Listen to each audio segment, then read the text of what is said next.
Okay, looks like everything's being captured normally. My gosh, I am so tiny on this stream preview. I think I'm just gonna be perpetually tiny for this entire stream. I'm kind of okay with that. We do kind of need to make Marissa smaller though, if possible.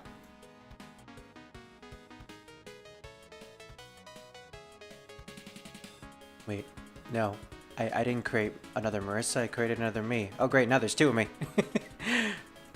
Wrong source. Wrong source.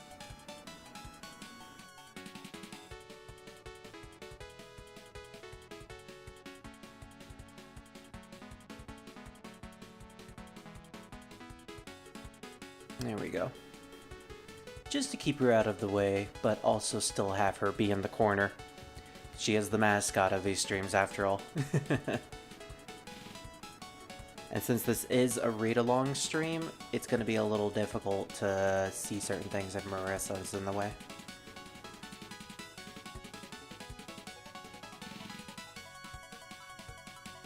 Okay, I think we're good. I think everything is set up. I got the music playing in the background, I got the articles open, I got the stream chat on the corner of my eye. This is going to be a little difficult to read in case someone types anything in the chat, but welcome everyone to a stream that has been a long time coming due to the fact that I have been feeling ill for the past couple weeks and my internet keeps crashing out, which by the way, if this stream spontaneously stops for no apparent reason, just know that that's because my internet is on the fritz and I don't know what's going on. But it may happen again. But yeah, today we are going to be doing something special for the Touhou streams, unlike previous sessions where we have played through Touhou games, official Touhou games made by Zune. Today we are going to be looking at a written work. This is Perfect Memento in strict sense. It is just me today. I am not in any voice chat. I probably won't be in any voice chat today because we're going to be doing reading. Not one of my strongest suits. Well, actually, math isn't my strongest suits. I love reading. So we're going to be looking through one of Zune's earliest supplementary materials. So without further ado, we have a lot to get into for today, so let's not waste time. Let's go straight into it. So, I am currently using the Touhou wiki to experience this official book. This article is on the fan-made Touhou wiki. You can find it by just looking up Perfect Memento in strict sense, and it may end up being the first page you see. All of the articles have been archived on this wiki for anyone to read, and yeah, I appreciate it. I appreciate the fact that we have full fan translations of this entire book because there's a lot of interesting information in it. So without further ado, let's read the basic description that it has on here. Perfect Memento in strict sense. Histories by Hieda. Touhou Gumon Shiki, otherwise known as Perfect Memento in strict sense, is the second official Touhou book by Zune. Compared to the first, Bohemian Archive in Japanese Red, it is quite serious in tone, focusing mainly on factual information about the world of Gensokyo. So, just to reiterate, Bohemian Archive in Japanese Red is, in fact, the first ever written work. This details the first appearance of Aya Shamemaru, the Tengu newspaper reporter from Touhou 9. Her first ever appearance actually came from the book, not the game. The game basically was like a cameo appearance for her. Perfect Memento comes with a CD containing 3 original music tracks plus some desktop wallpaper, and some shops also added a booklet drawn by Akyuu and written by Zune. In addition, 1 month before release, a manga based upon it called Memorizable Gensokyo, also by Akyuu and Zune, was published in December 2006 issue of Comic Rex magazine. I haven't actually looked into Memorizable Gensokyo, but considering it is in fact written by Zune, it may as well be canon. Also, the CD containing 3 original music tracks, coming with Perfect Memento, is playing in the background. We have the let's see, what are they called? The Perfect Memento in Strict Sense OST. We have Japanese Saga as the first track, Child of Air, or Hieda, depending on the translation, as the second track, and Fly Above Hatoyama at Night Power Mix as the third and final track. Really good songs, I will admit. I've listened to these a couple of times in the past, and my absolute favorite is Child of Air. Here we see Gensokyo from the perspective of the almost, in quotation marks, normal human Hieda no Akyuu, a recorder of its history who lives in Gensokyo. Her description shows quite a different realm, one where things are described in terms of threat levels, and most yokai are to be feared and avoided rather than laughed at. It deals primarily with the characteristics of the yokai as well as the countermeasures that can be taken against them. However, everything recorded are only things within the range of Akyuu's knowledge. Keep note of that for later. Of note is that the yokai requested to Akyuu to describe them as being stronger than they actually are, thus many things may be grossly exaggerated. The descriptions also contain Akyuu's own monologues and considerations. Thus, one must be aware that they are prone to misconceptions, lack of proper research, or outright lies. Not necessarily from Akyuu, but from her sources.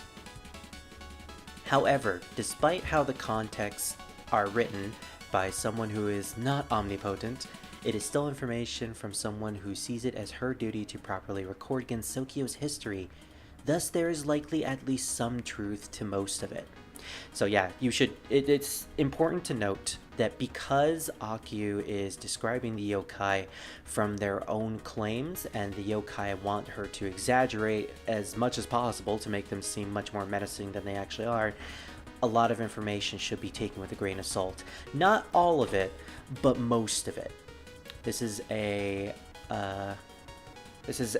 book chronicling information about characters, but not all the information is 100% true to the canon. Examples of dubious or erroneous statements. Sakuya Izayoi's past before serving Vermilia Scarlet is completely speculation. Akyuu states this in her article. That I do actually know about.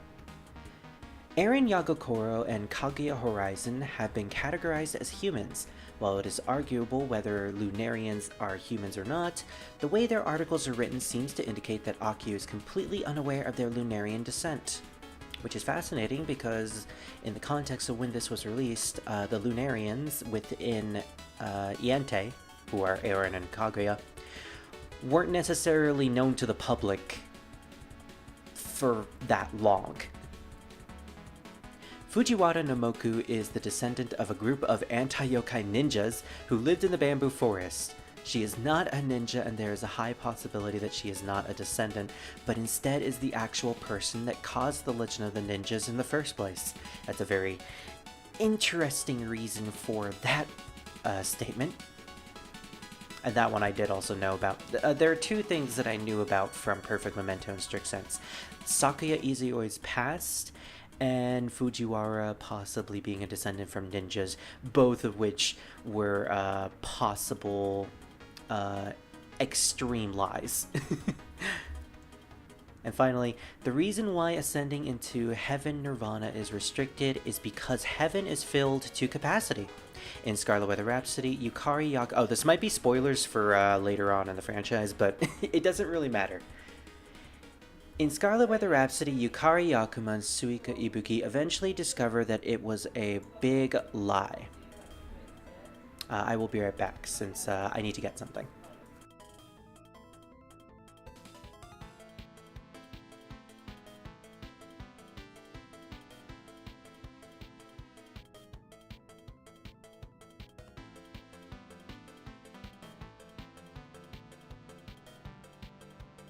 Okay, I just got my drink. I am ready to continue. The reason why ascending into heaven nirvana is restricted because heaven is filled to capacity.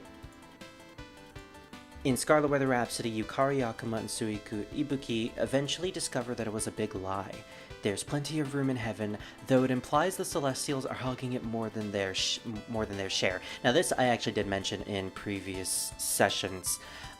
Whether this is completely true or not, I'm not exactly sure. It might just be Yukari and Suika assuming, but it's been a long time since I played Scarlet Weather Rhapsody. Your mileage may vary on this information. But that's an interesting reason as to why Ascending to Heaven is, in the context of the game's releases, harder than it used to be. And possibly why the Yama has been constantly sending people to the Netherworld, where Yuyuko is stationed at. Despite what is stated above, it is still the best source of official and canonical information on the series, so one should not think everything in it cannot be trusted. So with that out of the way, we have a 166-page official book written by Zune. There are some illustrations created by Hieda, as we stated, Genji Asai, Monoji Tsukuri, Tokaimi, Yakishinba, and Yaaaaay. I believe I recognize Tokaimi as a illustrator that will return in later material. But yeah, Zune managed to get a bunch of illustrators to create a lot of information, to create a lot of illustrations for this book. Now, as a quick preview, let's go through the context. We have a couple of pages, a couple of encyclopedia contexts, table of contexts here, sectioned off into different categories. We have the dangerous area guide, all pertaining to a danger/friendship level that every character from Touhou 6 to Touhou 9 is associated with. We also have other information here like the full cover and the inside of the cover. Let's check the full cover real quick, just to show off the artwork. It's a beautiful piece. I absolutely love the way the characters are illustrated, in that they look very unnaturally doll-like. You look at Raymond Marissa's face, and they look eerily similar in terms of facial structures, and then you look at everyone else, and the way they're dressed, the way they're just composed, looks almost like they've been set up as dolls. It's a style that is genuinely interesting to see.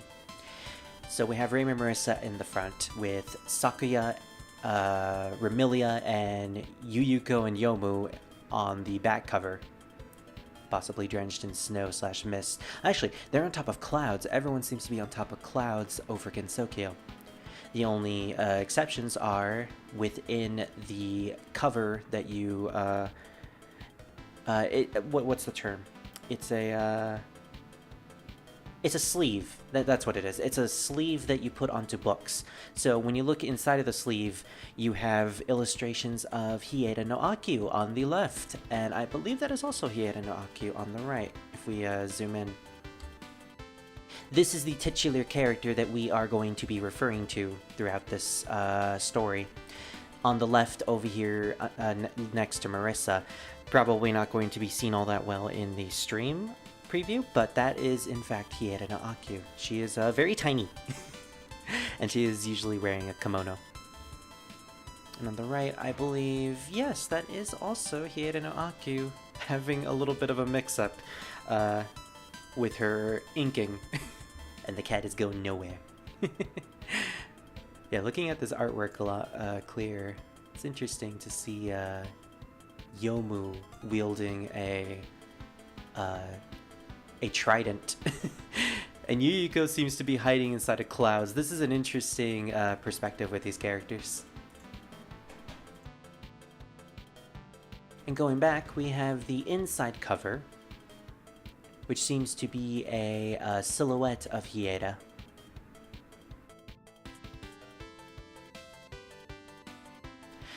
Now, without reading too much information, let us finally get started with the first article. We have page 1, the Gensokyo Chronicles. That doesn't seem to have any sort of article. So we're moving on to page 4 to 5, the foreword. There's not going to be a lot of stuff that's archived, but most of the important information, in fact, is. And officially translated. Well, not officially, it's a fan-made translation.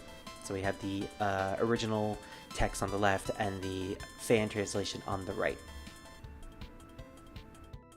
And thankfully it does show up on the stream, thank goodness. This is a first time for me doing a read-through stream, so trying to figure out, like, okay, how am I going to lay out the articles? Okay, I figured it out. So, without further ado. Forward. A closed world, without any humans to create history. Yokai remember distorted versions of past events, and Gensokyo is not facing the fact. Because of that, the humans could not know the reality of the yokais, and only could cower in fear of them. You might be thinking that if humans knew more about the abilities and the countermeasures of the yokai, if we knew beforehand what parts of Gensokyo were dangerous, if we knew more about those humans who specialized in defeating yokai, then we wouldn't have to live in fear. We, the Hieda family, decided to collect information about Gensokyo's most prominent yokai every 120 to 180 years in order to ensure humans live in safety. The result is this, the Gensokyo Chronicles. It started more than 1,000 years ago, in Aichi's age, and with me, this is already the 9th generation. The Gensokyo Chronicles are divided into a yokai encyclopedia, heroic legends, a guide to dangerous areas, various unresolved matters, and a monologue, thus painting a picture of contemporary Gensokyo. The Yokai Encyclopedia describes each type of yokai's characteristics and countermeasures to take against them. Furthermore, yokai that are known to be active today are each treated separately in detail. This encyclopedia should serve as a guide to avoid fearing yokai more than necessary, or the opposite, to prevent provoking particularly strong yokai. It starts with commonly encountered yokai, such as fairies and phantoms, proceeding to powerful yokai such as vampires and tengu, providing a list of abilities, threat levels, and places and times at which they most commonly appear, and how often they're seen. All of them are illustrated. It should be a most useful item to the human villagers. So already, let's leave a spot right there to go back to. We have the context for why the Gensokyo Chronicles is created. We also have information that it was created long before Hieda's time, generations beforehand, with the start of Aichi. That is Aichi no Akyuu. Is it Akyuu? I'm trying to remember if Hieda is her name. No, yeah, Hieda is her family name. So that was, in fact, Hieda no Achi, who was the first of the Hiedas who created the Gensokyo Chronicles 9 generations ago. Hieda no Akyuu is the 9th one. The heroic legends are introductions to humans not living in the human village who engage in yokai extermination and incident resolution. They are essentially allies of humans, so if you're being harassed by yokai, you may be well served by consulting one of the humans described here. There are many mysteries about most of these humans, but I have tried to shed some light on the mysterious points as well. The Dangerous Areas Guide...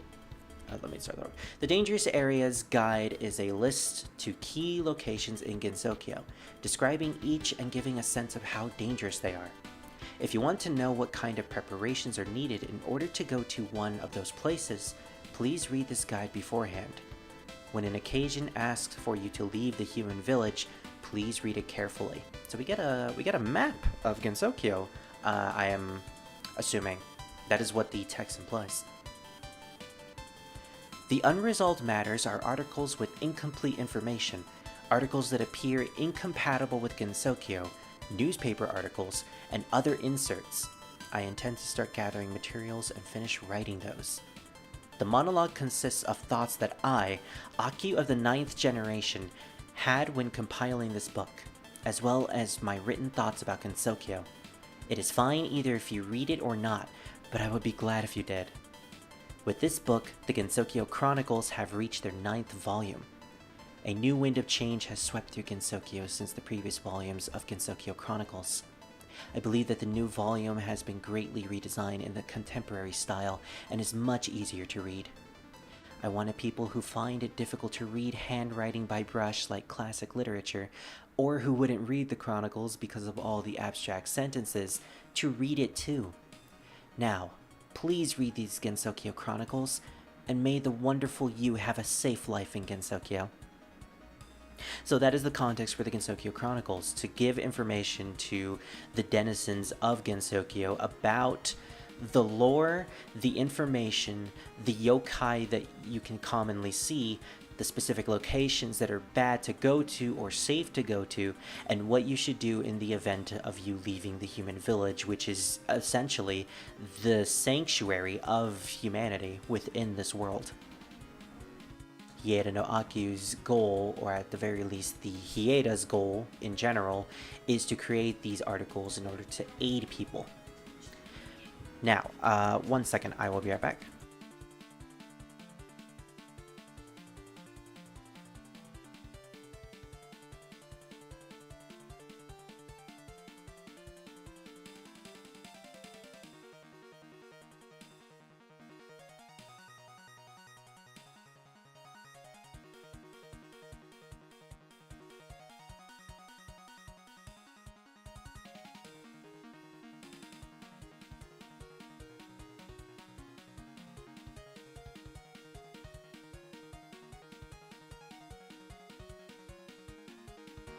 Okay, I am back. So that is the forward. Now we have all the information for which table of now we basically have the entire table of contents, even though apparently page 6 had the table of context. So that was the context before the table of context. First and foremost, though, we have the Yokai Encyclopedia for page 7. This is the start of the encyclopedia of every single race, of which we should be knowledgeable of. So first and foremost, we have the fairies. The lowly forms of life within Gensokyo, pretty much.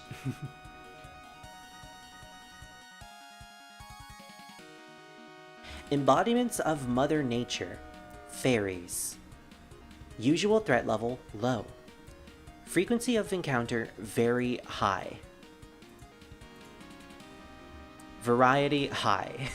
Places likely to be encountered, anywhere. Yeah, they really do mean anywhere. Times likely to be encountered, anytime. Fairies are pretty much the most common things that you can find in Gensokyo. Characteristics. The true identity of natural phenomena themselves. Fairies live in such phenomena where it gets cold and hot, rain falls and wind blows, grass grows and flowers bloom. They come in various shapes, but many of them are humanoid with wings like those of insects like butterflies and dragonflies. Their height is uniformly small, from the degree where they can fit in the palm of one's hand, up to the size of a child below 10 years of age. There's hardly any fairies outside of the scope. They live wherever there is nature, and can confirm their existence anywhere in Gensokyo, or you can confirm their existence anywhere in Gensokyo. They especially prefer active places, so when humans and yokai gather, you can probably spot lots of them. On the other hand, in gloomy places, their numbers decrease. There are kind of yokai you frequently can see in human villages. Fairies are active at all hours, so you can probably encounter them both at daytime and in nighttime. They don't seem to follow any manner of law or code. Also, an individual fairy is short-lived by one. Oh, that's a bracket to a reference.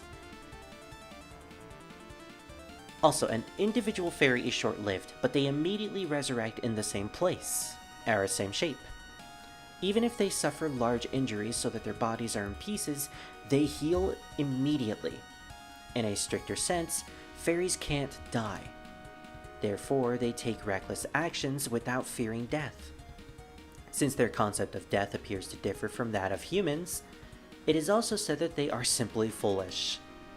Fairies don't actually need to eat, but they see the way humans enjoy their meals and copy them, eating the same things.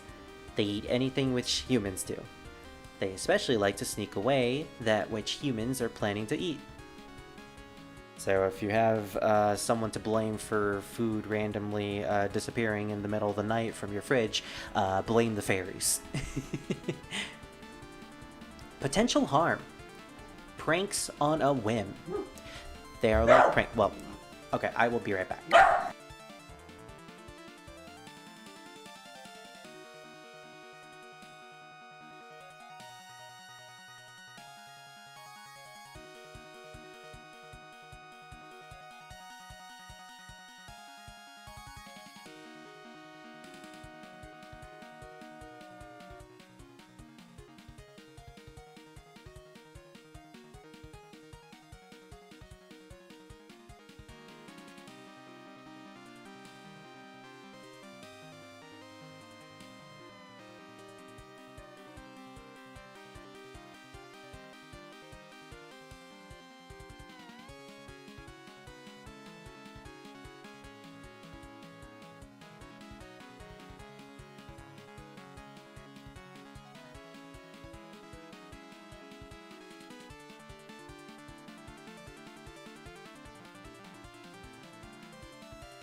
Okay, I am back.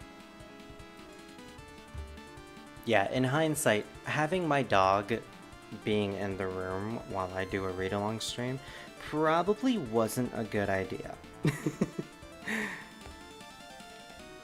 Yeah, whenever I do these, probably in the future, I'm probably going to do Bohemian Archives in Japanese Red. Probably not going to have my dog be in the room with me, just because of the sole fact that, you know, barking is common.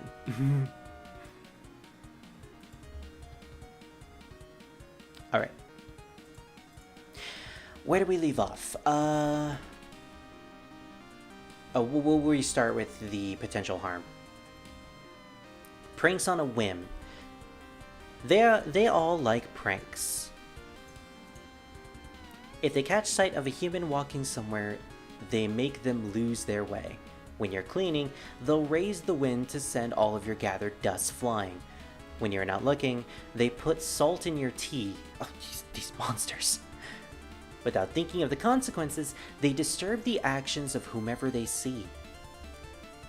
There are also occasional pranks that go too far, such as when you get pushed off a cliff, or when your back is set on fire, so it is necessary to be cautious. Countermeasures. When you walk down the road while thinking about something else, you lose your way. When you're absorbed in conversation with a friend, your bags are carried away when you're not looking. Things like these are sometimes thought to be caused by fairies. The people that most easily get pulled into pranks are those that are uncautious and prone to being preoccupied with other things. Fairies won't go near cautious people. Therefore, if you usually pay attention to your surroundings, you should be fine. But if you were subject to a prank, what should you do? The truth is that while fairies are reckless, they don't like fighting all that much. When a human notices the prank, the fairies will probably run away as fast as they can. If you were to be successful in catching one, you can freely vent your anger on it since they're not very strong. A grown human should win easily. However, there are also the occasional exceptions where without doing any prank, they just suddenly attack. At such times, you must be careful. That is because there is a possibility that it is a warning for something, especially when fairies aggregate in large numbers or start clamoring. There is a possibility that there is an unbelievably powerful yokai lurking around nearby. Therefore, you must be careful. At such times, I think it's best you just quietly head back home. So, I completely forgot about this, but Akyuu does in fact make her own notations within all of the texts. So we have notations here about information that she probably thinks about when talking about these texts. So from 1, also an individual fairy is short-lived, but they immediately resurrect in the same shape. Note, fairies' lives differ from that of humans, so it is a mistake to say that they are short-lived. Very true. And 2, especially when the fairies aggregate in large numbers or start clamoring, there is a possibility that an unbelievably powerful yokai lurking around nearby. The number and ferocity of fairies expresses the threat level of the surrounding area. So that is basically an information. That is the explanation as to why boss fights in Touhou become progressively harder when you're fighting against stronger foes. This stage specifically. Stages become progressively harder because the fairies in that general area are becoming far more ferocious due to the boss that's located there as well.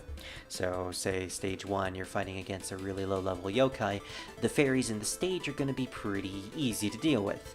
Fairies in stage 6, however, against the final boss, are going to be significantly more difficult and going to pose an actual challenge. Alright. Oh, that's cute! Look at the illustrations! Yeah, we got illustrations of pretty much every single character. This is good. Sadly, I do not know who makes the illustrations of each article.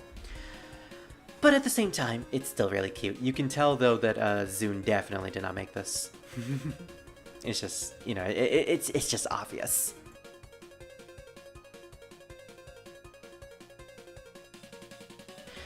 So our first article for the Encyclopedia of Fairies is the Fairy of the Ice, Cherno. Or Cerno, depending on how you pronounce it. Ability, Manipulation of Cold. Threat level, low. Human friendship level, normal. Main place of activity, the Misty Lake. Close to the lake, there are times where the temperature lowers drastically even in summer. A fairy you are likely to encounter at such times is this ice fairy. Among the fairies around the lake, she has a leader-like presence, and is stronger than the other fairies. She belongs to a more belligerent variety of fairies, and it is necessary to be careful. She's quite short and dressed in blue with wings of ice. Being able to freeze small objects instantly, she is a bit more dangerous than regular fairies. She emits cold air constantly, so her vicinity is always chilly. Since where she lives is totally unknown, there is no way of telling how she spends her everyday life. Not just Chernos, but all fairies' homes blend into nature, preventing them from being seen by humans. There's a distinct fact when it comes to fairies that I'm starting to pick up, in that they're a very mysterious race who's very much tied to nature, and therefore they do not like to be identified as something that is physical. Usually they're classified by elements, and they pertain to the elements of nature. Hence why you can never find their homes, because they are in turn a part of said element within nature. So it wouldn't be out of left field to say that Cherno's residence is probably anywhere that's cold or has ice in it. Eyewitness reports. I saw her freezing a part of the Misty Lake surface and sleeping defenselessly. On the ice! Hiko's Zamon, who's probably someone from the human village. I saw her sleeping sloppily next to the lake. Surrounding flowers were frozen. Anonymous. Since there are many other sightings near the Misty Lake as well, I presume that it is where her home is located. It is possible that she has a house underwater. I saw the frozen frogs in the rice fields. I think this is the work of fairies. An ominous prank. There's little direct harm, but still. Where I pulled in some fish from the Misty Lake, it was already frozen. That was a real surprise, but the fish kept a long time, and was delicious. Angler with a big appetite. And here I thought that no humans fished at the Misty Lake. There is the danger of other yokai appearing in that area, so inexperienced people would do best not to copy this example. I like that she actually has to state that it's still a very dangerous place, despite the fact that it's housed by a fairy who, by all intents and purposes, isn't really all that dangerous. But at the same time, the place itself is dangerous. Countermeasures. If it suddenly gets cold, there is a possibility that the ice fairy is nearby. At such times, you should be obedient and flee, or look for the shape of the fairy. Fairies usually do nothing and keep their distances when they understand that they are noticed. Since Cherno is easily noticed, I assume that as long as one is not very careless, there is little risk of being injured. Still, if you are to pass through place... Let me start that up. Still, if you are to pass through place where she seems to be around, what's the best way of doing it? She's weak against fire, from torches and other objects too hot to touch. If you're holding a torch to start with, she probably won't go near. Since she can freeze things, she touches instantly, refraining from touching her even if she's asleep. There's a risk of frostbite, jeez. If by any chance Cherno should attack, just start calmly talking about anything, and ask her a riddle when she shows interest. When you do that, she will start to think of the answer, giving you an opportunity to escape. No matter how simple the question, she can certainly not answer it. She's an idiot. I think that's supposed to be the explanation. She's just a simpleton. That's something. Okay, so for the notes that Akyuu made, I saw her freezing a part of the Misty Lake surface and sleeping defensively. Really defensively. And 2, I saw her sleeping sloppily. Really sloppily.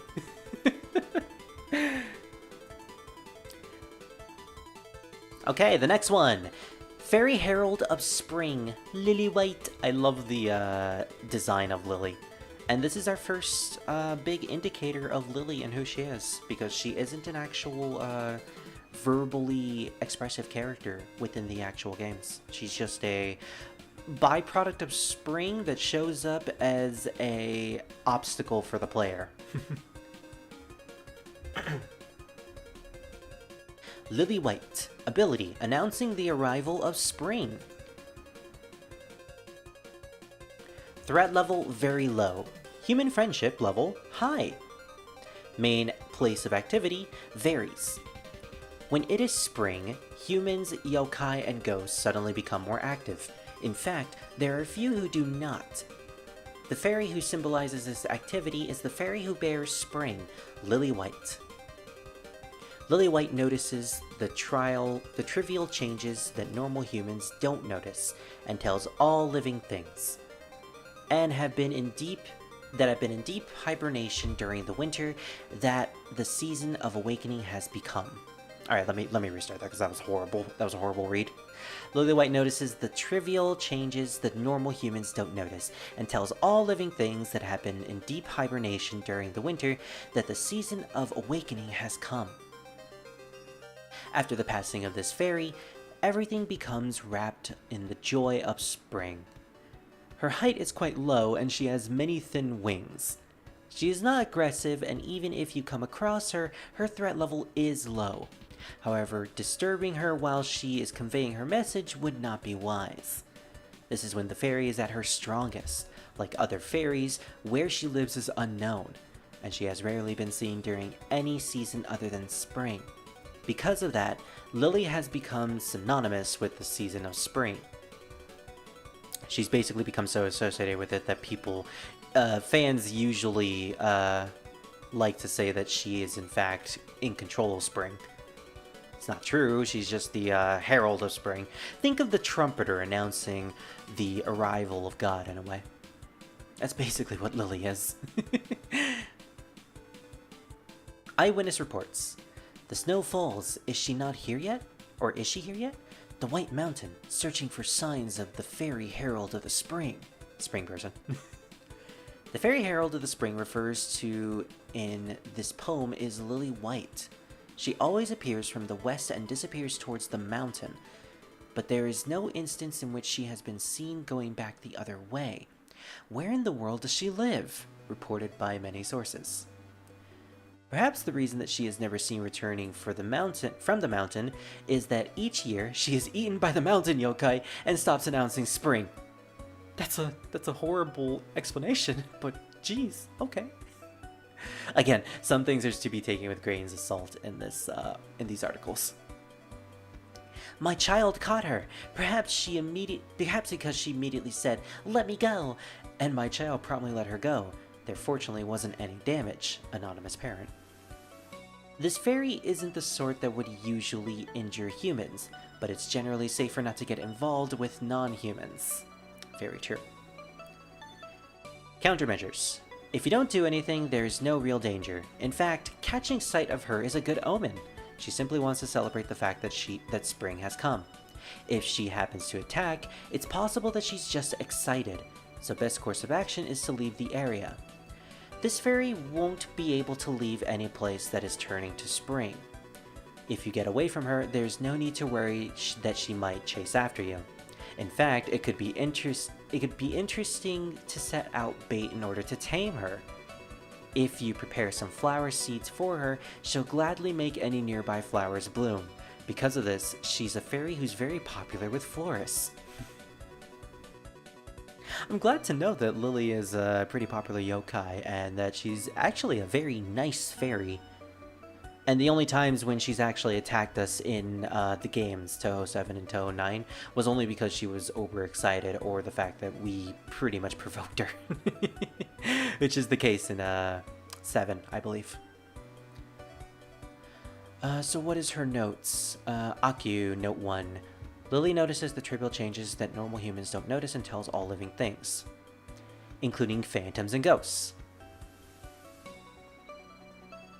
Her height is quite low and she has many thin wings. It may appear that she has a great number of thin bird-like wings, but in fact she has 2 large wings. Really? Is that the case? Because the artwork indicates that she has multiple 6 to 8-like wings. I guess it's supposed to imply that all these wings are technically connected by a tether at her back. So they all count as 2 flaps of wings when in actuality they look like they are 6, but they just section off into 6 different portions. Or actually it looks like 8 different individual portions of the wings. And finally, she always appears from the west and disappears towards the mountains. So that is supposed to be Yokai Mountain. A location in Gensokyo that we haven't actually experienced yet in terms of canon, but we will eventually.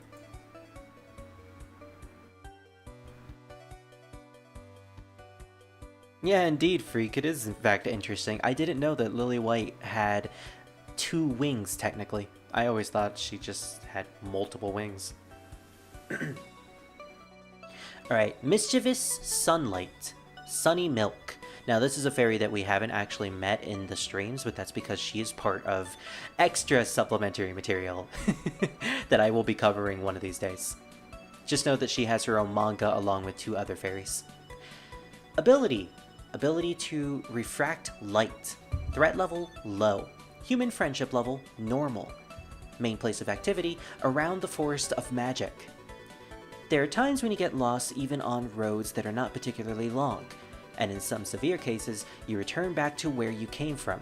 When this happens, 8 or 9 times out of 10, you would be right to think that it is the work of a fairy. Sunny Milk, in particular, is a fairy whose specialty is making people lose their way.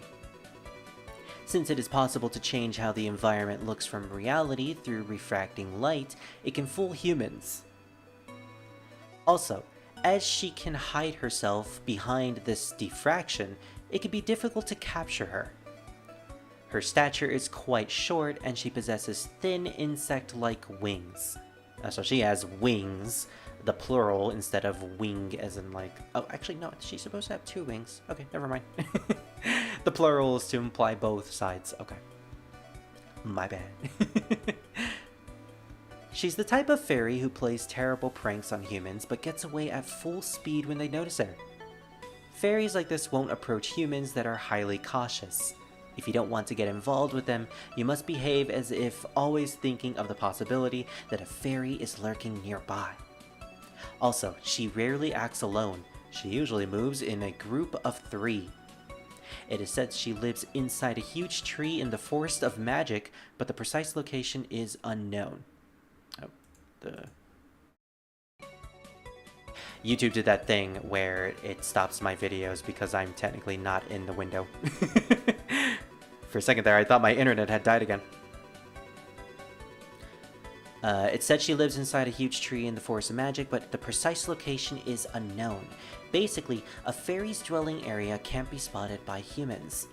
And considering her ability to refract light, she probably has the best way to ensure that humans can't see any type of location that she doesn't want to see, or want them to see.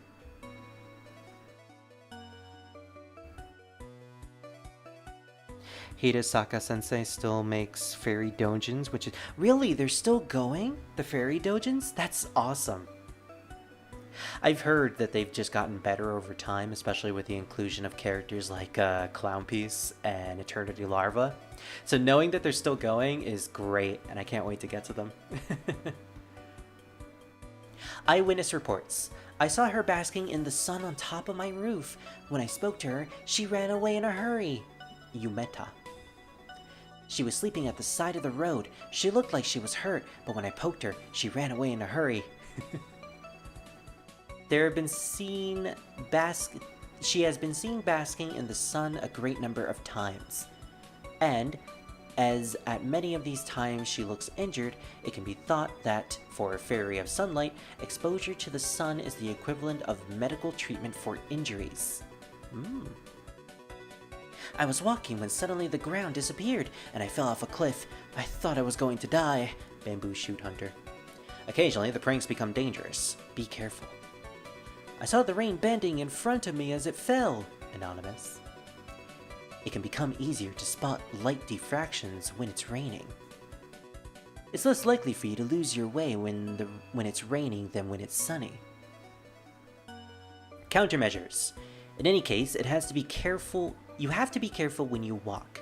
There is a danger of the road in front of you when you suddenly... Let me start that over. There's a danger of the road in front of you suddenly turning into a river. Fairies will avoid attentive humans and dogs with acute senses. That's very specific. If you are in a hurry, you should bring a dog with you. There is no danger in confronting her as she will immediately run away. However, even if you want to punish her, it's almost impossible to catch her. If you fall victim of a prank, you can only curse your carelessness. She's extremely curious, so an experienced person may be able to successfully set a trap for her. She's also apparently fond of delicious foods, and she frequently tries to slip into feasts by hiding herself with optical illusions. If you happen to spot her when she's distracted by the food, you have a chance to vent your anger on her. I like how Akyuu describes punishing yokai, or punishing fairies, as venting your anger out on them. And that's all we're going to infer by that. So for her notes, she mentioned 8 or 9 times out of 10, you would be right to think that is the work of a fairy. You can avoid being humiliated if you blame the fairies. You know, if you want to save face and all that. Note 2. She acts alone. She rarely acts alone. She usually moves with a group of 3. The other 2 are Luna Child and Star Sapphire. Yeah, those are the other 2 fairies that are related to the manga that she's from. Note 3. If you fall victim of a prank, you can only curse your carelessness. It would be best to ignore them because it would feel awful to think that fairies are laughing somewhere. It would hurt your pride.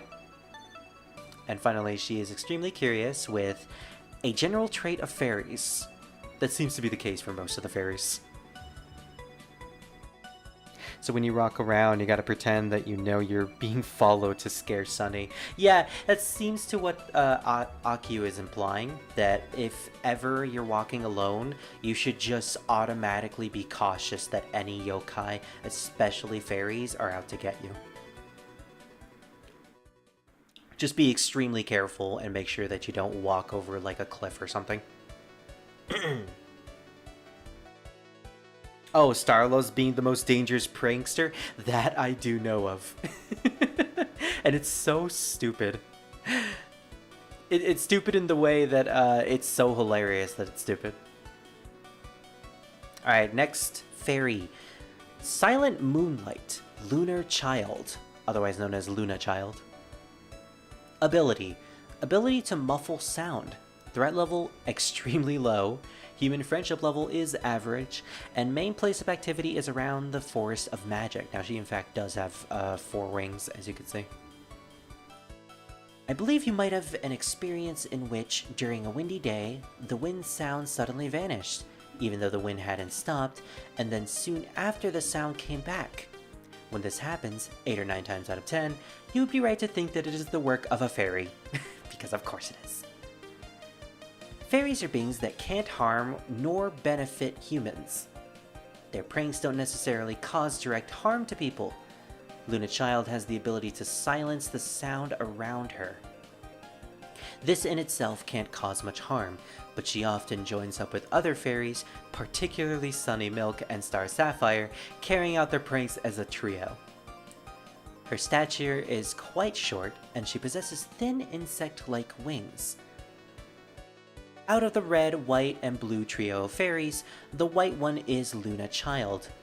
Out of the 3 fairies, she might be the dumbest one, or maybe she just relies too much on her ability to make sound vanish, that she's often the only one who fails to escape. It seems that when her ability is used along with Sunny Milk's light diffraction, it can hide both form and sound, producing a truly fearsome stealthiness. But even so, they are still fairies after all. They are not very smart. So basically, Solid Snake if he was incompetent. That's what I'm getting at with Sunny Milk and Luna Child's abilities combined. Eyewitness reports. I often see her tripping while walking down the road. She's kind of dull. West Side Woodcutter. Quote, even though she could walk without a sound, she was tiptoeing, end quote. Anonymous. One of the characteristics of stupidity. Frankly, you might not even feel like punishing her anymore. Quote, I saw her flying around by herself in the middle of the night, end quote. Star watching poet. Now see, are they watching the stars in the sky, or are they watching Star Sapphire? Because there's a distinct difference there. She's more active at night, so that's why she's most frequently sighted. On top of that, she will begin to move independently of the others. Maybe she's in particularly unusual class of fairies. Interesting. Quote, she steals a lot of coffee beans. I wonder what I could do without it. Or I wonder what I could do about it, end quote. Tea house owner. With no sound to expose them, it's difficult to guard your belongings from sneaking thieves. But a countermeasure should be mentioned ahead. Speaking of which, countermeasures. Even though she can cause little real damage, she basically acts with the other 2, so the same countermeasures mentioned for Sunny Milk can be employed. Also, out of her solitary pranks, sneaky thievery is often reported. To counteract this, the most reliable method is to be always making sound. When the fairy gets close to anywhere there is noise, she will know that she is there. You will know she is there because it will become silent. That means she won't get caught if she doesn't use her ability, but being a fairy, she will be unable to realize this. She has associated silencing her surroundings with her thieves. She won't think of doing it any other way. So she's so stupid that she deafens every single noise in the general area instead of just deafening her own noises. Luna, that's not how you do it. Oh, honey, this is unfortunate. So what's the first note? When this happened 9 times out of 10, prank is the work of a fairy. You can avoid worrying about your hearing if you blame fairies. My parents should probably take that advice. It's the damn fairies. Out of the red, white, and blue trio, one is Luna Child. Sunny Milk is the red, Star Sapphire is the blue. These are the colors of their clothes. Well, no duh, Akyuu. And finally, she steals a lot of coffee beans. Fairies who love coffee are rare. The preferences of fairies are often the same as that of human children. Interesting. So, Luna is a very rare fairy in the fact that she likes coffee beans, but also the fact that Akyuu seems to imply that she likes to work alone compared to the other fairies. She also has a bit of ditziness when it comes to her personality. I do know at one point in one of the fairy mangas, I think Yukari Yakumo ends up meeting the 3 fairies of light, and she mentions Luna Child being special in some way. Now, I don't quite have the context for that, but that always stuck out to me in terms of the 3 fairies, in that Luna Child seems to be like the only one that seems to be special enough to be classified as higher than a fairy. Luna is one of those children that likes to think they're sneaky. She's another version of Rumia, whose power affects themselves. Seems to be the case, yeah. But also like Rumia, she's too stupid to realize how to use her power effectively. Alright, so the final fairy of the trio is the Pouring Starlight, Star Sapphire, who in my opinion has the best design out of the 3 fairies. I absolutely adore Star Sapphire design-wise. She's really cute. I like it.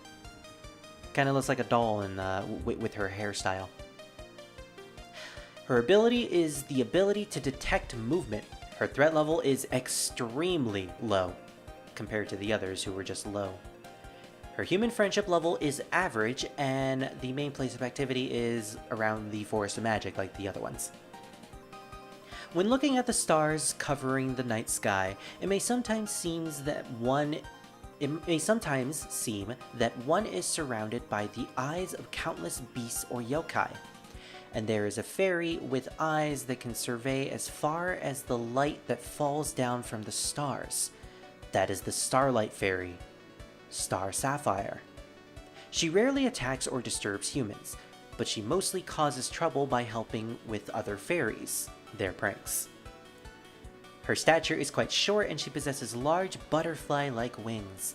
As this fairy is very attentive to movement, you will soon be found if you try to approach her. Capturing her is extremely difficult, and she is rarely sighted alone. Normally she is seen in the companion of Sunny Milk and Luna Child. Eyewitness reports. Quote, "I caught this huge butterfly in a bird warding net." End quote. Vegetable farmer. She probably can't notice things that don't move. Since she has butterfly wings, you can imagine her looking as if caught in a spider web. Oh man. A little too big to be a butterfly, I assume. Quote, "I saw the ice fairy and the light fairies having a fight. The blue one was just looking and laughing from below." End quote. Fairies are very self-centered, so they easily come into conflict with each other. In this case, as the ice fairy is used to fighting, she would likely win by herself even against 3.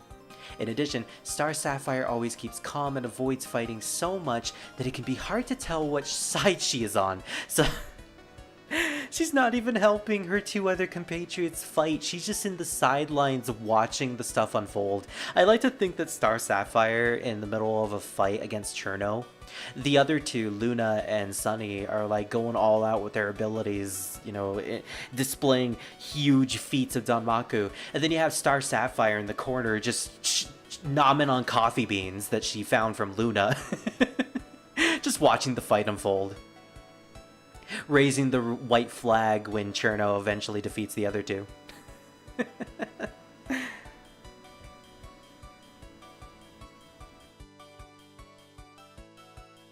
That Luna moment also shows us that Yukari can use telepathy, apparently. See, knowing Yukari, I'm not surprised at this point. What can't she do? So, countermeasures. Even though she cannot do a great amount of direct damage, she basically acts with the other two fairies. So the same countermeasure mentioned for Sunny Milk can be employed. However, when she is on... Weird, the music just cut out. Okay. However, when she is on observation duty for the other fairies, she can be a threat. Because even if you try, you can't elude her ability. The best and most reliable countermeasure against it is to use use a separate creature. Star Sapphire's ability can't distinguish between a human and a similarly sized animal. So, if you slip into a herd of animals and move along with them, she might not even notice you. In fact, this could be an interesting game as well. By using animals as decoys, you can lure out Star Sapphire and the others and catch them at that time. In other words, this would be fairy fishing. So Star Sapphire has the ability to detect movement. Now, I always thought this was the most boring ability when it comes to a battle, but if you, let's say we use this ability in another medium, like say trying to, like say a sneaking game, like Metal Gear, for instance. It seems like the three fairies have abilities that could be very powerful in a tactical espionage setting. So Star Sapphire being able to detect movement no matter who it is, no matter where you are, is surprisingly powerful in that outlet. It's just that her ability is not omnipotently telling her who it is she's detecting the movement of. She just knows that something is moving around her. Whether it be an animal, whether it be a human, whether it be a tiny little insect, that all that she knows is that something in the distance is moving. So it's very fascinating. It's not, again, not an ability that you could use in actual battle. Hence why when you fight her in one of the spin-off games, she doesn't display her ability at all. So for the notes... she rarely attacks or disturbs humans, but she mostly causes trouble by helping the other fairies. The Sunlight and the Moonlight ones, the three troublesome fairies of light. That's where we get the name of their trio, too. 2 is, I saw the Ice Fairy and the Light Fairies having a fight. When fairies start something, they can't think of anything else. If they start to fight, they won't pay any attention to their surroundings. So if you find them in the middle of a fight, you can place bets on... you can place bets on which one will win if you wish. Marissa just watching Great Fairy Wars going on with Alice is like, my money's on the ice one, does it? Okay, that was good. In other words, this would be fairy fishing. Catch and release is good manners. I like that Akyuu is a very kind person, it seems. We're getting a lot of development for Akyuu, despite the fact that all she's doing is narrating. And with that, we finish the encyclopedia for the fairies. We are moving on to the next race. The Phantoms. A radar, a silencer, and a light refractor. Pretty scary if they actually know how to work together. Yeah, exactly. All together in a trio, the three fairies' abilities are like the most powerful in the sense that they can detect and know anything, and they can hide themselves from sense of vision and sense of sound. They are the ultimate reconnaissance team at that point. It's just that they're so stupid that they don't really know how to work their abilities all that well. So, the phantoms, the embodiment of spirits. Usual threat level low, frequency of encounter high, variety high. Places likely to be encountered anywhere, and times likely to be encountered anytime. I mean, yeah, phantoms are pretty much everywhere when you really think about it. Characteristics.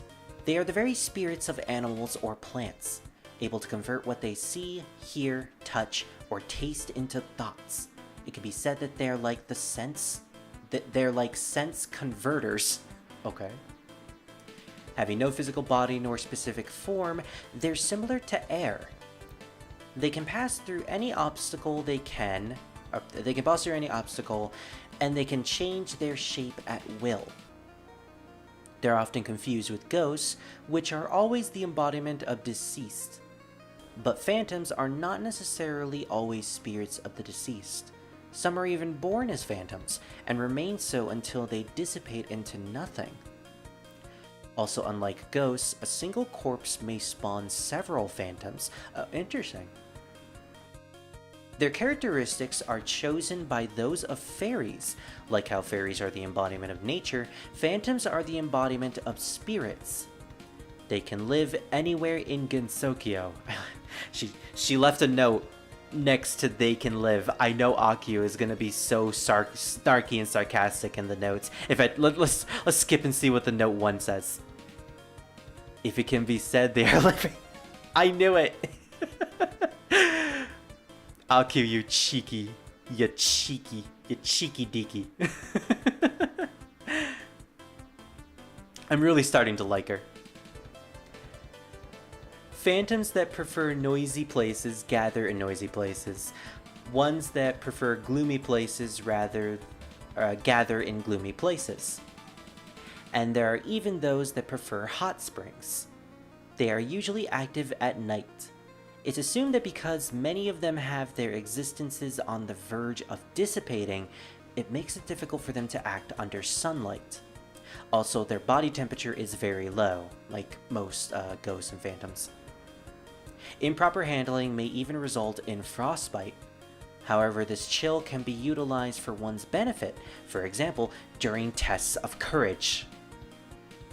Passing through a place as a test of courage, where many phantoms seem likely to gather, is a good way to feel a chill on a hot summer night.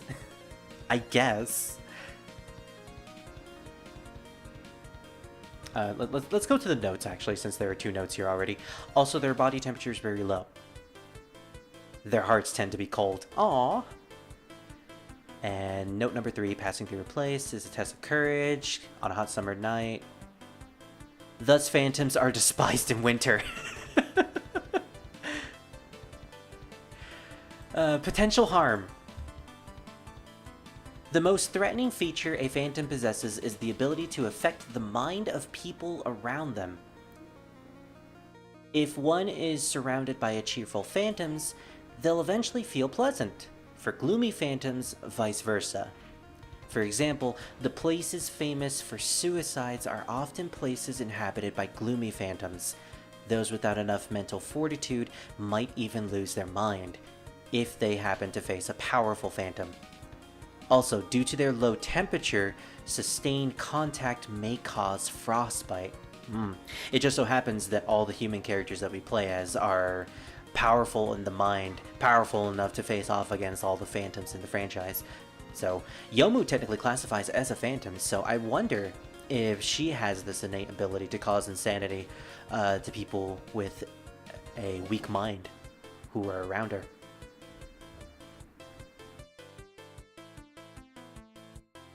Phantoms are everywhere. That means there might be one behind us right now. Dun dun dun. Imagine trying to stay warm in winter and then a phantom decides to pass by. I mean, honestly, as someone who absolutely flourishes in cold and who also lives in a desert, I would honestly love a phantom to just occupy my house. Just in case a phantom is listening to this. If you're malicious, then I'm good. No thank you. I'm okay. I have an air conditioner. I'm fine. So countermeasures. Avoiding encounters with phantoms is next to impossible. Yeah. So all you can do is attempt to remain unaffected upon contact. Generally, phantoms have transient and fragile existences.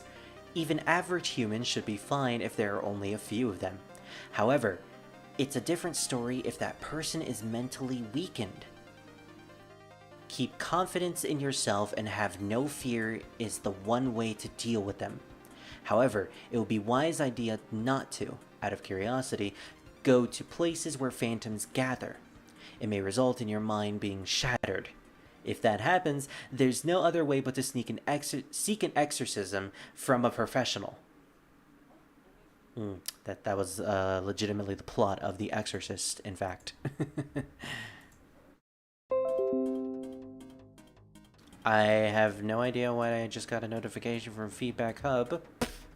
Why did I just suddenly get a notification from that? I have no idea. All I did was restart my playlist.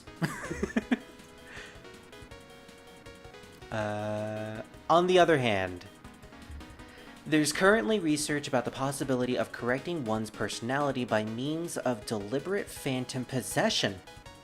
This technique is expected to dissuade someone from committing suicide or helping someone overcome their dislike of vegetables.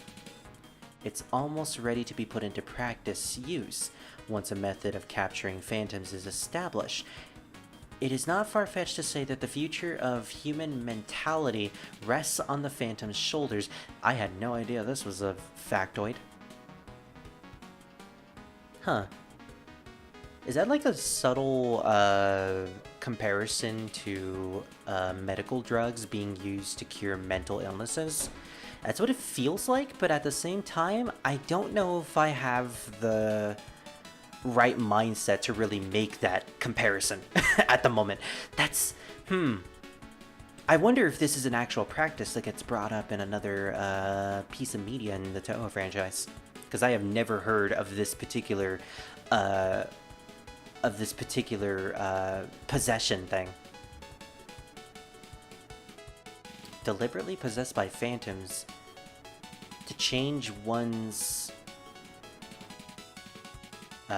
negative thoughts. I mean, if that can be done, then that sounds very much a boon for humanity. Okay, let's go to the notes. 4. However, it is a different story if that person is mentally weak. Like when one has just been tricked by fairies. Damn it, Akyuu. Stop bringing up the fairies. We're through with them. However, it would be a wise idea not to, out of curiosity, go to places where phantoms gather. Places such as graveyards, phantoms often hold live concerts there. Hey, it's the reference to the Poltergeist sisters. And finally, if that happens, there's no other way but to seek an exorcist from a professional. But the Shrine Maiden is not really dependable. Okay. Akyuu just throwing everyone under the bus, throwing shade at Reimu, throwing shade at the fairies. I love her. She's great.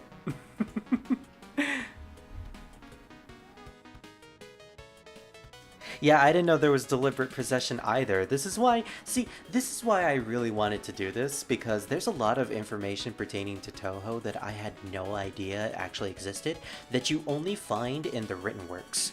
So it's really good. It's really cool to go into this stuff that I don't know about and learn more about the franchise that I thought I knew a lot about for the past decade. But no, I'm still finding new stuff. New stuff even from back from the early 2006 days. That's a really cool artwork of Yomu, by the way. Look at her, she has her two swords, Hagoken and Rokanken, I believe? I know Rokanken is the blade, but I don't know about the first one. She has a little bit of snow. Oh no, wait, I think that might just be a bit of fluff from the sword hilt coming from her dress. But yeah, I love the artwork. I love the illustrations in this book. They are amazing. Half human, half phantom gardener. Yeah, you gotta sneak in the gardener there. She is in fact a gardener. Yomu Konpaku. Her ability is the ability to use sword techniques. Threat level, medium. Human friendship level, high. Hey. Main place of activity is the Netherworld. Since phantoms are formless, most people are unable to distinguish between normal ones. The Konpaku family are not simple phantoms, but are a lineage of mixed race between humans and phantoms. Her appearance does not differ from that of a normal human's. Yomu's thought patterns are similar to normal humans for the most part, but it's that her body temperature is a bit lower.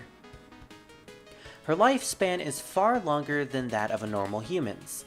This is probably because she is half phantom, which do not have distinct lifespans. A large phantom accompanies her human form.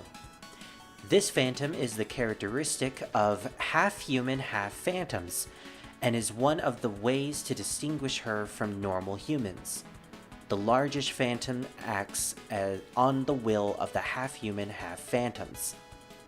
Also, unlike normal phantoms, its body is not particularly cold to the touch. Okay, so let me read that back. The largest phantom acts on the will of the half human, half phantom. She's accompanied by a large phantom. So that's not supposed to be her phantom half? Like, I always assumed that the ghost that always swirled around Yomu, the big ghost, the big poltergeist, is supposed to be her phantom half. That's just tethered to her for all eternity. But the way that Akyuu is writing this, it's implying that that phantom isn't actually a part of her, but it's following her and acting out her will. That it's like a separate entity. Then again, you know, if this is Akyuu, she probably doesn't know, and she's... The beginning of the wiki page did say to take most of this information with a grain of salt, so Akyuu may not actually know this. I can't wait for Symposium. Akyuu is much more rude. Is much more rude there, and I love it. Oh gosh, I am ready for rude Akyuu. Yomu serves as the gardener of Hakyokokuro. I can never say that correctly. In the Netherworld. And is also a live-in sword instructor, but lately she can frequently be seen in this world. So for Hakyokokuro... Note 1. This world is read Hakyokokuro, not Shiratamaro. Shiratamaro. I don't know the basis for that, but I think it might just be like they're both written with the same kanji, perhaps? Perhaps. And 2 was she could be seen in this world. This world, as opposed to the next world. Though it is likely because lately, the barrier between this world and the next has weakened. Note 3. In the era of the 9th child of Mier, Akyuu, who is the one currently writing these articles. Many theories have been put forth to explain the weakening of this barrier, but its true cause is the whim of the yokai who manipulates boundaries. So, Yukari's actions in Touhou 7, her weakening the barrier due to Yuyuka requesting it so that she could gather all the spring from Gensokyo.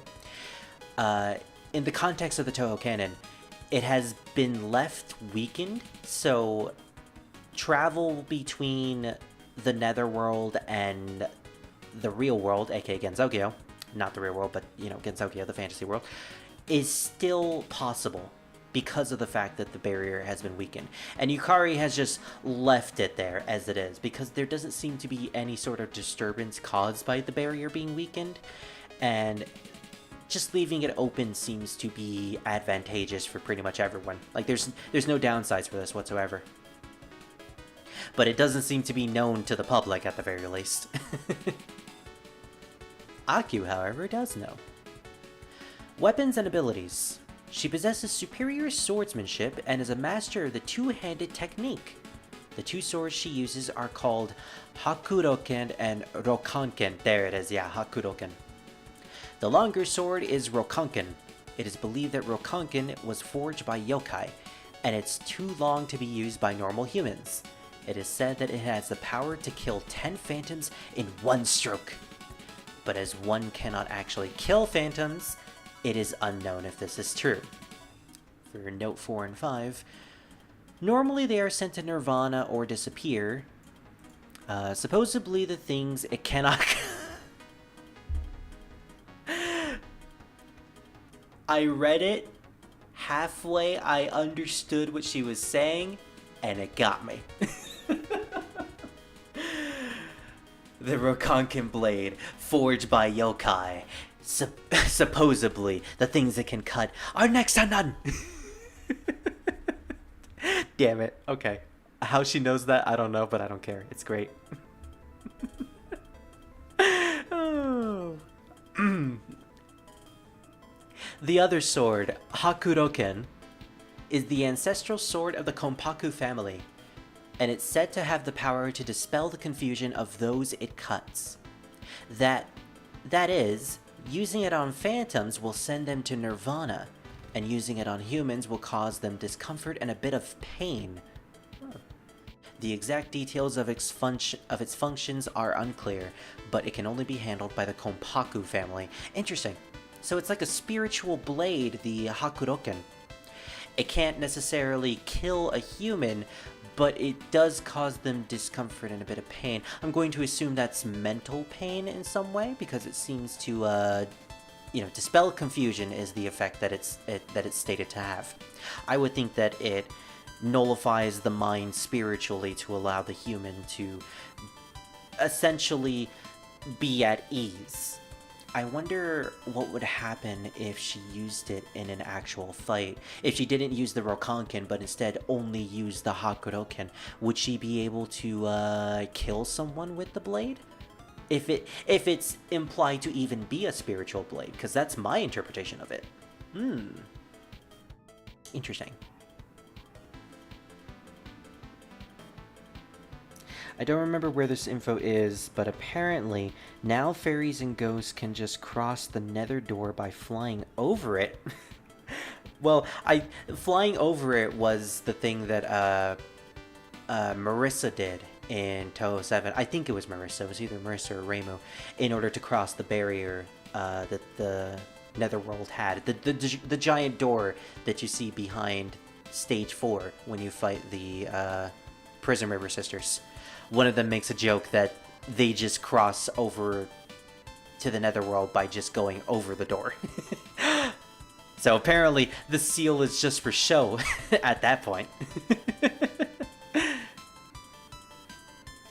Daily life. She lives in the Netherworld in Hakugyokuro. I need to say that slowly. She wakes up early in the morning. I'm waking up early in the morning. Before the mistress of the estate to patrol the gardens. During the day, she tends the gardens and trains her sword technique, and will go out on errands if called.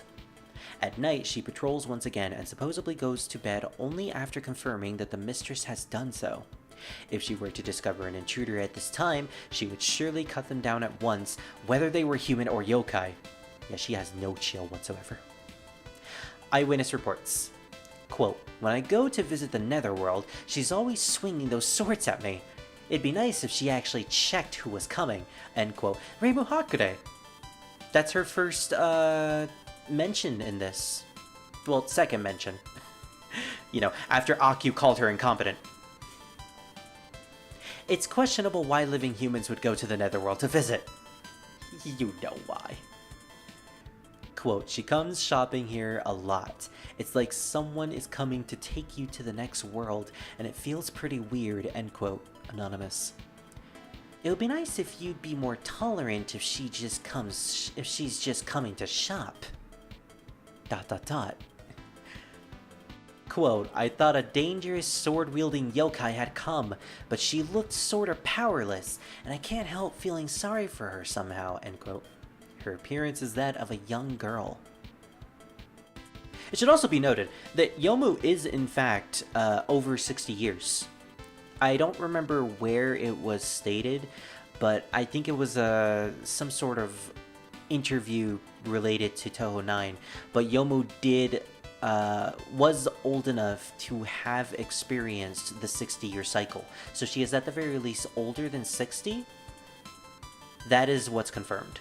But she still has the appearance of a young adult woman.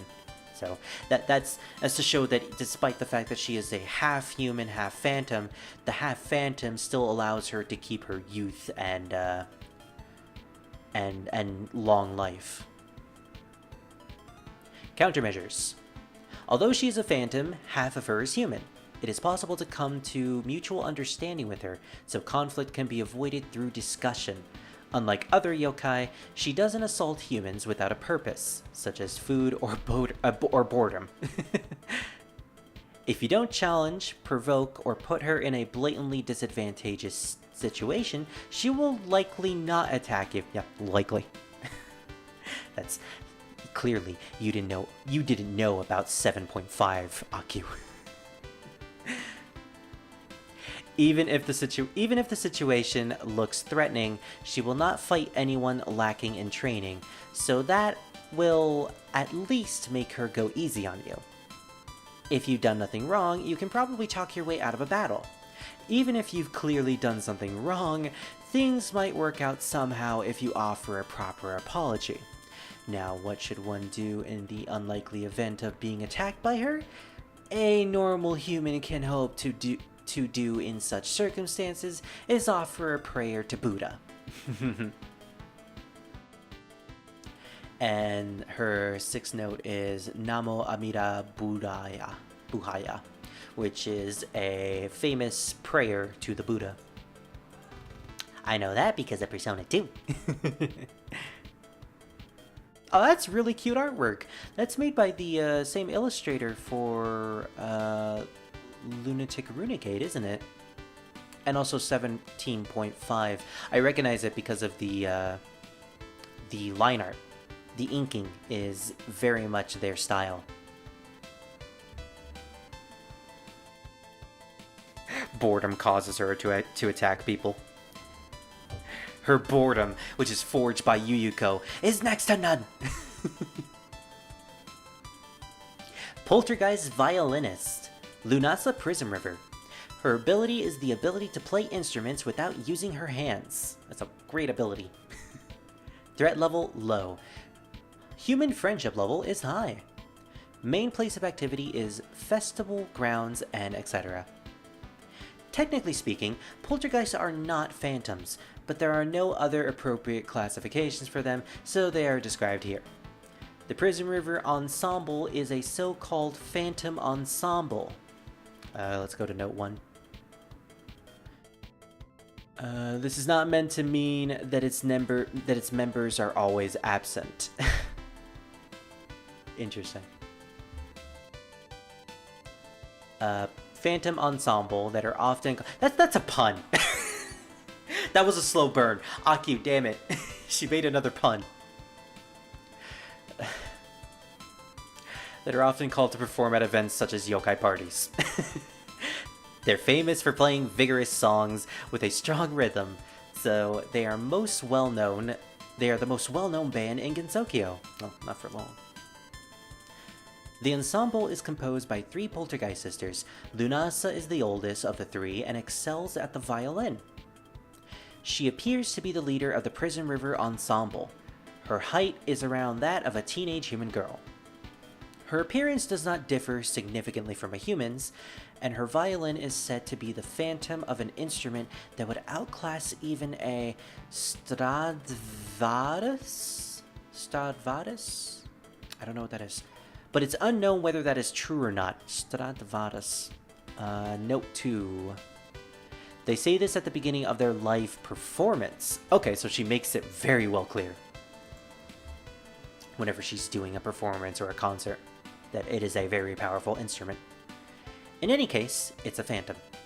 Another word for poltergeists are noisy spirits, and they are spirits which are able to make sounds. The noises that poltergeists make are actually the phantoms of notes.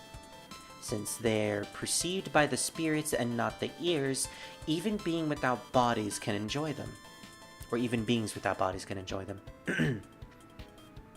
Hence why the concert in Touhou 9, the one in the Garden of the Sun, was only phantoms, and they all enjoyed it, because despite not having bodies or corporeal forms, they still managed to hear the music, because of the fact that the music was also created by phantoms. Phantom noise, if you will. At the same time, humans should be careful that its effects don't overwhelm them. She is a very collected person, but she is reticent and glum. She's reticent and glum. The sounds she creates calm the spirit. People who are overly influenced by her sounds will lose all motivation and become depressed. Aww. She's said to live in a ruined western mansion a bit farther from the lake than the Scarlet Devil Manor. You won't see the sisters there even if you set foot inside. However, it's said that you will hear the sounds of their practicing. We never do actually get to see the western mansion physically.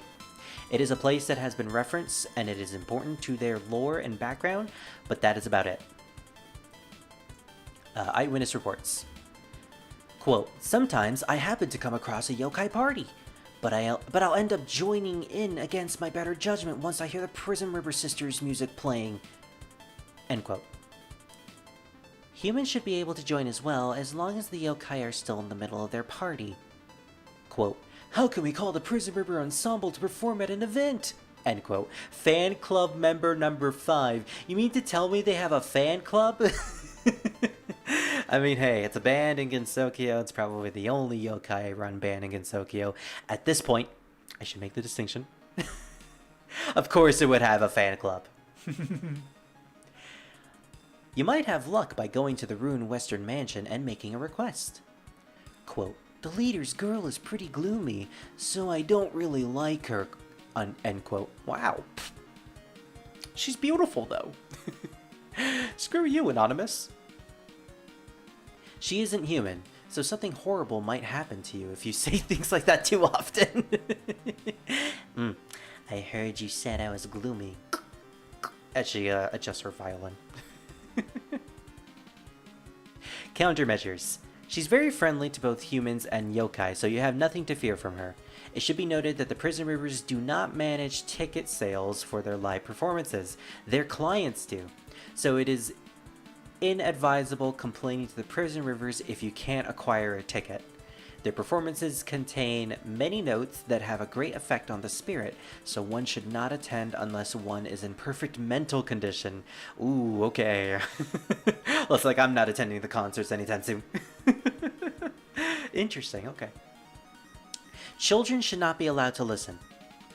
The notes of the phantoms are a privilege for adults. That's very good. That's a very good distinction to make.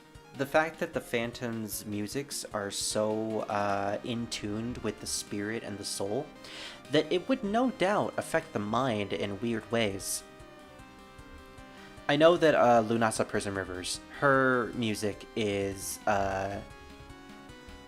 her music is able to detract the soul, meaning that it makes it depressed and it makes it negative. It basically calms you down, but hearing it for too long will essentially leave you in a very depressive state, possibly nihilistic. The vice versa happens with Merlin, where you end up becoming too happy if you end up hearing her music alone for a long period of time. Hence why Lyrica, the middle child, is the one that balances out the other two. Actually, I think she's the younger child. But the fact that she's in the middle, she's the counterbalance for the two. It makes her she's like the glue to the entire group in a way. You always gotta have that one person in the group that keeps it together. And that, in fact, is Lyrica. So, number 3. Where was note number 3? I think I might have missed it. Another word for poltergeists are noisy spirits. This may not be true. Poltergeists are said to be one form of magic used by young maidens. Interesting. There's even a note here.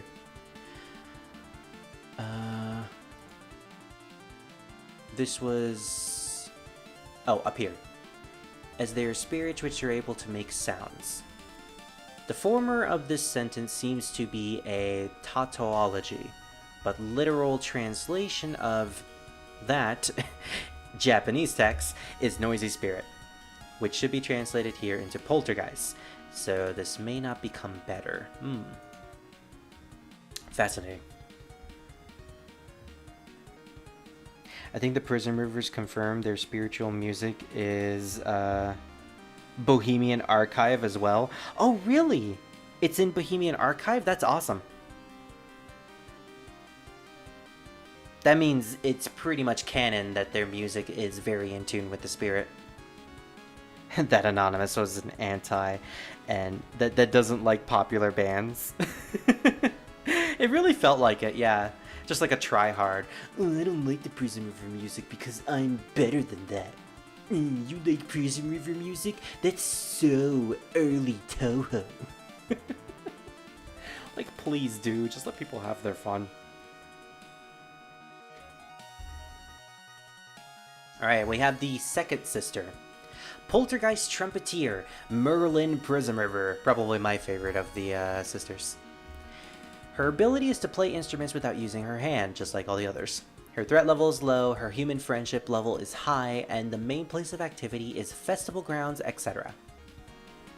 Technically speaking, poltergeists are not phantoms, but there are no other appropriate classifications for them, so they are described here. Merlin Prison River is the middle sister of the Prison River Ensemble. Okay, so she is in fact the middle sister, and Lyrica is the youngest. And her forte is the trumpet. She is the star of their performances, standing out the most. She has many fans. She looks just like a human. Of the three sisters, she is the tallest, and her hair is the brightest, and she often takes center stage at events. The trumpet she holds is said to be the phantom of a fearful trumpet that's taken the blood of many jazz trumpeters. But it's unknown if this is true or not. Okay, might be another lie. It is unclear how a trumpet would suck blood. Would suck the blood of the living. She has an incredibly cheerful personality and is never seen depressed. She's known to sometimes blurt out incoherable words. The sounds she creates are sounds that uplift the spirit. People who are overly influenced by her sounds will do such things as break out into dancing, or become unable to hold, or be unable to hold incoherent conversations. It might be perfect for those suffering from depression. Oh, so she's like a great antidepressant. That's interesting. Okay, so to pedal back a little bit. That note. The trumpet she holds is said to be the phantom of a fearful trumpet that has taken the blood of many jazz trumpeters. I'm thinking that's one of the things that Merlin probably told Akyuu to add into the article, which isn't true, but it's just to make her more menacing. Because they did mention that at the beginning. Otherwise, that wouldn't really make much sense, because the trumpet is supposed to be a creation of the ritual that created the poltergeist. At least that's what I remember from their Omake texts. But I like the fact that she cures depression with her music. And the fact that she's apparently the most cheerful of the group, that she is the one that stands out. She's like the lead performer despite being the one on the trumpet. Usually the Prison River Sisters perform as a group, but Merlin can also be seen acting independently. It seems she holds solo concerts, but going to see such a concert may be dangerous for the reasons outlined above. Yeah. She makes them so excited that they basically lose all coherent thoughts, or are unable to function coherently and rationally. In a sense, her music playing is very dangerous, possibly more dangerous than Lunasa, because there was never an implication that Lunasa would cause any sort of harm in the sense of, oh, you become so depressed that you end up harming yourself. That's an implication with her music, especially if you take Merlin into account. But the fact that Merlin is able to do something like this, and it's actually stated in the article, is very terrifying in itself. Oh, hey, Retro. How you doing? I'm still uploading more Final Fantasy vids, and I'm going to do a Christmas video afterwards. Hey, awesome! I'm going to watch your Final Fantasy vids later, and then I'll leave a comment, because I saw you uploading the boss fight against the giant dragon on the airship, and I'm looking forward to seeing how you handle that boss. And I'll also look forward to your Christmas video, too. Hope you're having a good day, too. Every time we feel down, just ask Merlin for a little doot. Now see, if only the trumpeter from Shin Megami Tensei had that power, I would keep him in my party all the time. Casual, lovely doot in the background. Alright, so countermeasures. She is very friendly to both humans and yokai, so you have nothing to fear from her. Wait, did I accidentally skip? Oh, I accidentally skipped the eyewitness reports. Never mind. Back to the eyewitness reports. Quote, on my way to the lake, I could hear the sound of a brass instrument from far off. End quote, anonymous. It was thought to be the sound of Merlin practicing. It may also have been a call for a Tengu assembly. Next to the lake? Why would the Tengu be close to the lake? I think it's more of Merlin than the Tengu, because it doesn't make sense for the Tengu to be in that area. Quote, I went to see one of her solo performances, but it was a brass ensemble. Most of the time, it wouldn't be possible for one person. ... End quote. Cheerful, earthbound spirit. Oh, that was a spirit. Oh, that's cute. Akyuu managed to interview a random spirit. That's actually kind of cool. I don't know. I think it's really cute to imagine Hieda no Akyuu in the middle of her house, and just on the other side of the table is just a little spirit coming out of the dirt, and they're just having like a lovely conversation with each other. The instrument she uses is symbolic, so you shouldn't think that sound actually comes out of it. It's not well understood where the notes actually come from, but since they seem to actually be the phantoms of notes, they probably come from close by. Quote, what? Merlin isn't the leader? End quote. Anonymous. She isn't human, so something horrible might happen to you if you see... Akyuu subtly, giving you hints like, hey, you should probably shut up. Don't tell them things like that. Shouldn't say things like that too often. Alright, countermeasures. She is very friendly to both humans and yokai, so you have nothing to fear from her. However, it's hard to hold a conversation with her alone, so refraining from talking to her if you see her alone. As a phantom, her behavioral principles, that's a difficult word to say, are different from those of humans, so while it's not impossible, mutual understanding is very difficult. It would be unfortunate to say the wrong thing and have her misunderstand you as spoiling for a fight. The Prison River sisters themselves are fairly powerful, and the Prison River Ensemble has many fans, so there's a little hope of winning if you cross them. Yeah, that's right. Not only do you have to fight against the sisters, but you also have to fight against every single fan of theirs. It's like a war. You're fighting against an entire town at that point. In addition, the sound of a trumpet can carry quite far, so if you happen to hear it from far off, take care not to listen too closely. It can affect your spirit. So note 1 was all the way up here. Yeah, Middle Sister, the Prison River Ensemble, and it tells us to go to Lunasa's article. 2 is... The trumpet she holds is said to be the phantom of a fearful trumpet. Yeah, jazz trumpeter. They say this at the beginning of their live performance. Just like Lunasa, okay. And 3 was, be careful that misunderstandings don't happen, otherwise a fight will ensue.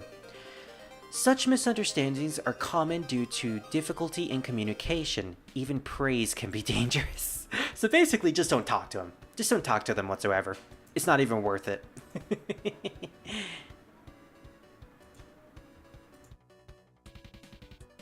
Alright, Lyrica. She's so adorable and cheery. Look at her. Look at her little face. That's so cute. I love her little pose, too. Like, Lyrica is adorable, not gonna lie, but Merlin, I think, is, like, the best of them because, just for her ability and her cheerful attitude. I've always been a sucker for Merlin, at the very least.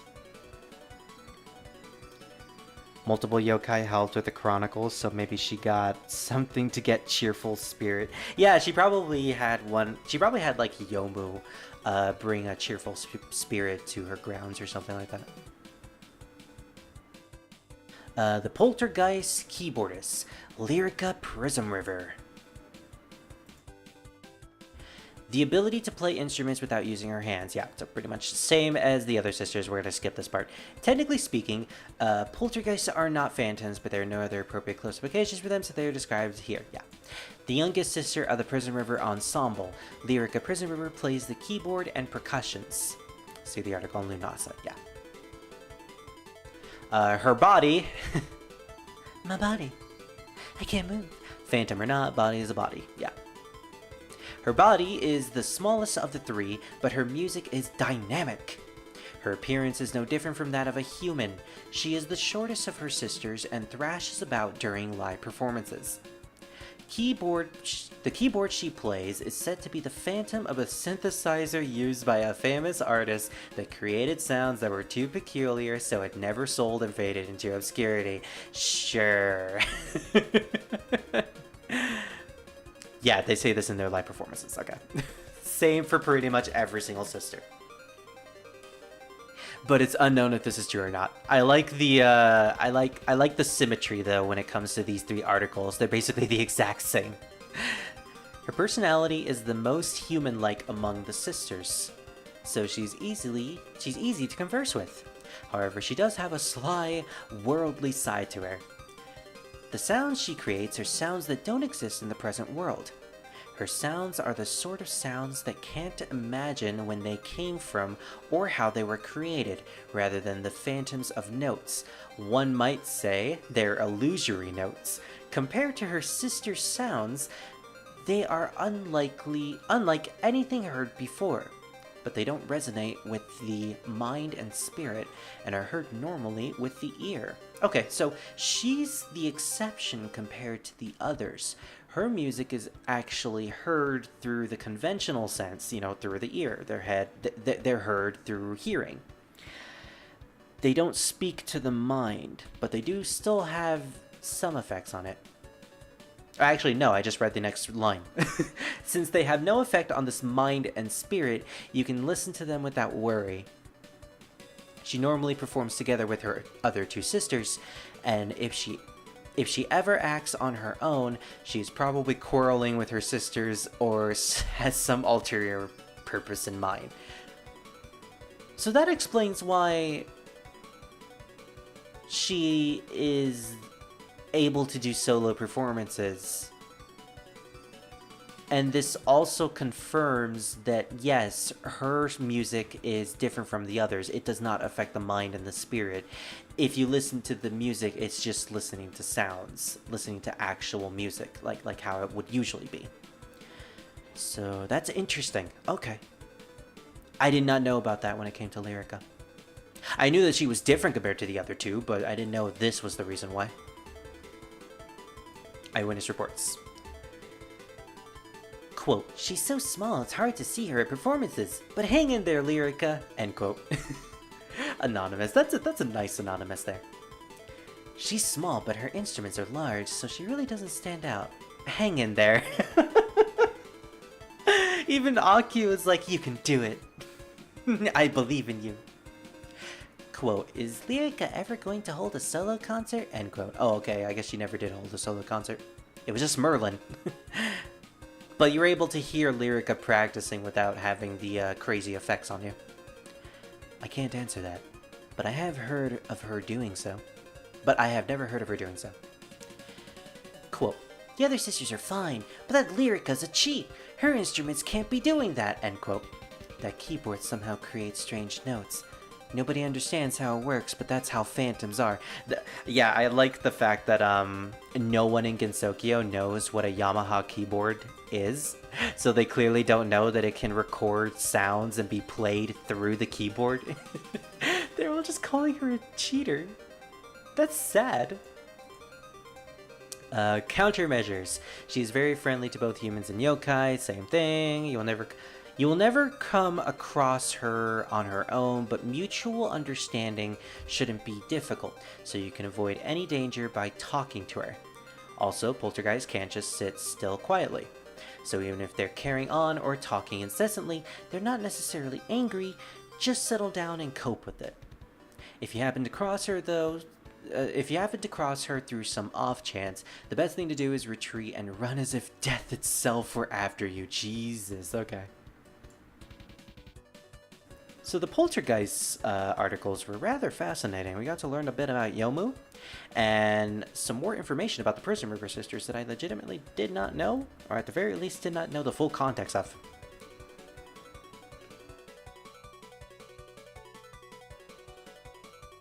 They're a really cute family. A pessimistic sister and an optimistic sister being held together by their precious youngest sister. Yeah, when you take the sisters out of context and put them into like make a doujin out of these three, it's like the cutest little thing ever.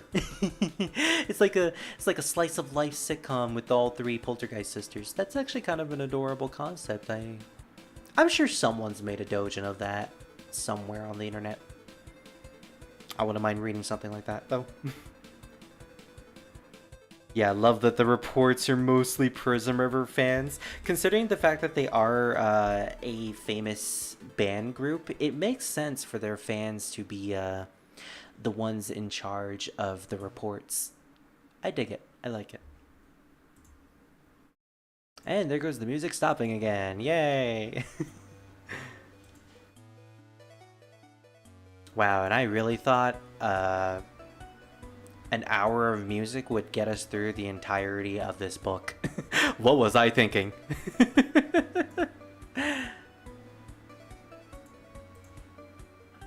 Alright, we're going to the next encyclopedia articles.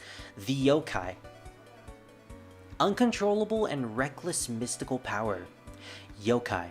Usual threat level varies. Frequency of encounter varies. Variety level very high. Places likely to be encountered anywhere, and times likely to be encountered anytime. Ugh. Characteristics. There are many types of yokai with extreme varied powers. Some races have a great number that are all categorized under a certain name, while others can be as few as a single member. Excuse me.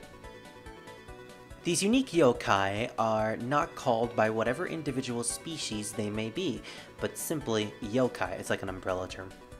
Many of the yokai in Gensokyo fall into this yokai section. Note 1.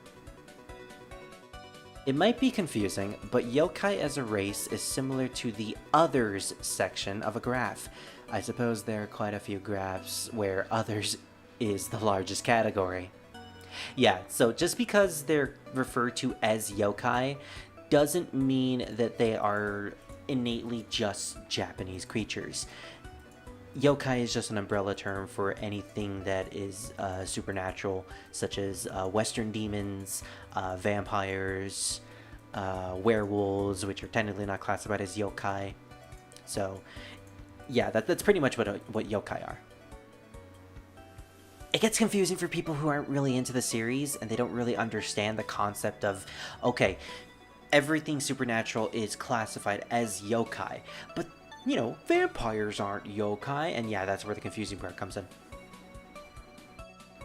Rarely, if ever, is there any commonality in their appearance, ability, characters, danger level, or times and places of activity. They're very random, I guess. Just about the only thing in common between yokai is that they attack and prey upon humans. There are definitely exceptions, but many fall towards this trend. In brackets. Yokai have longer lifespans than humans.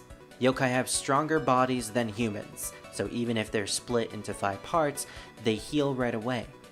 Yokai are more easily affected by beliefs than humans, and as a result, spiritual damage can cause fatal wounds. Yokai generally do not move in groups. Yokai only think of themselves. And that's it. Okay. Yokai are the most dangerous enemies to humans. However, since they are rather varied, one must be informed of each of their traits before heading out to exterminate them. Oh, that's a lot of prep work.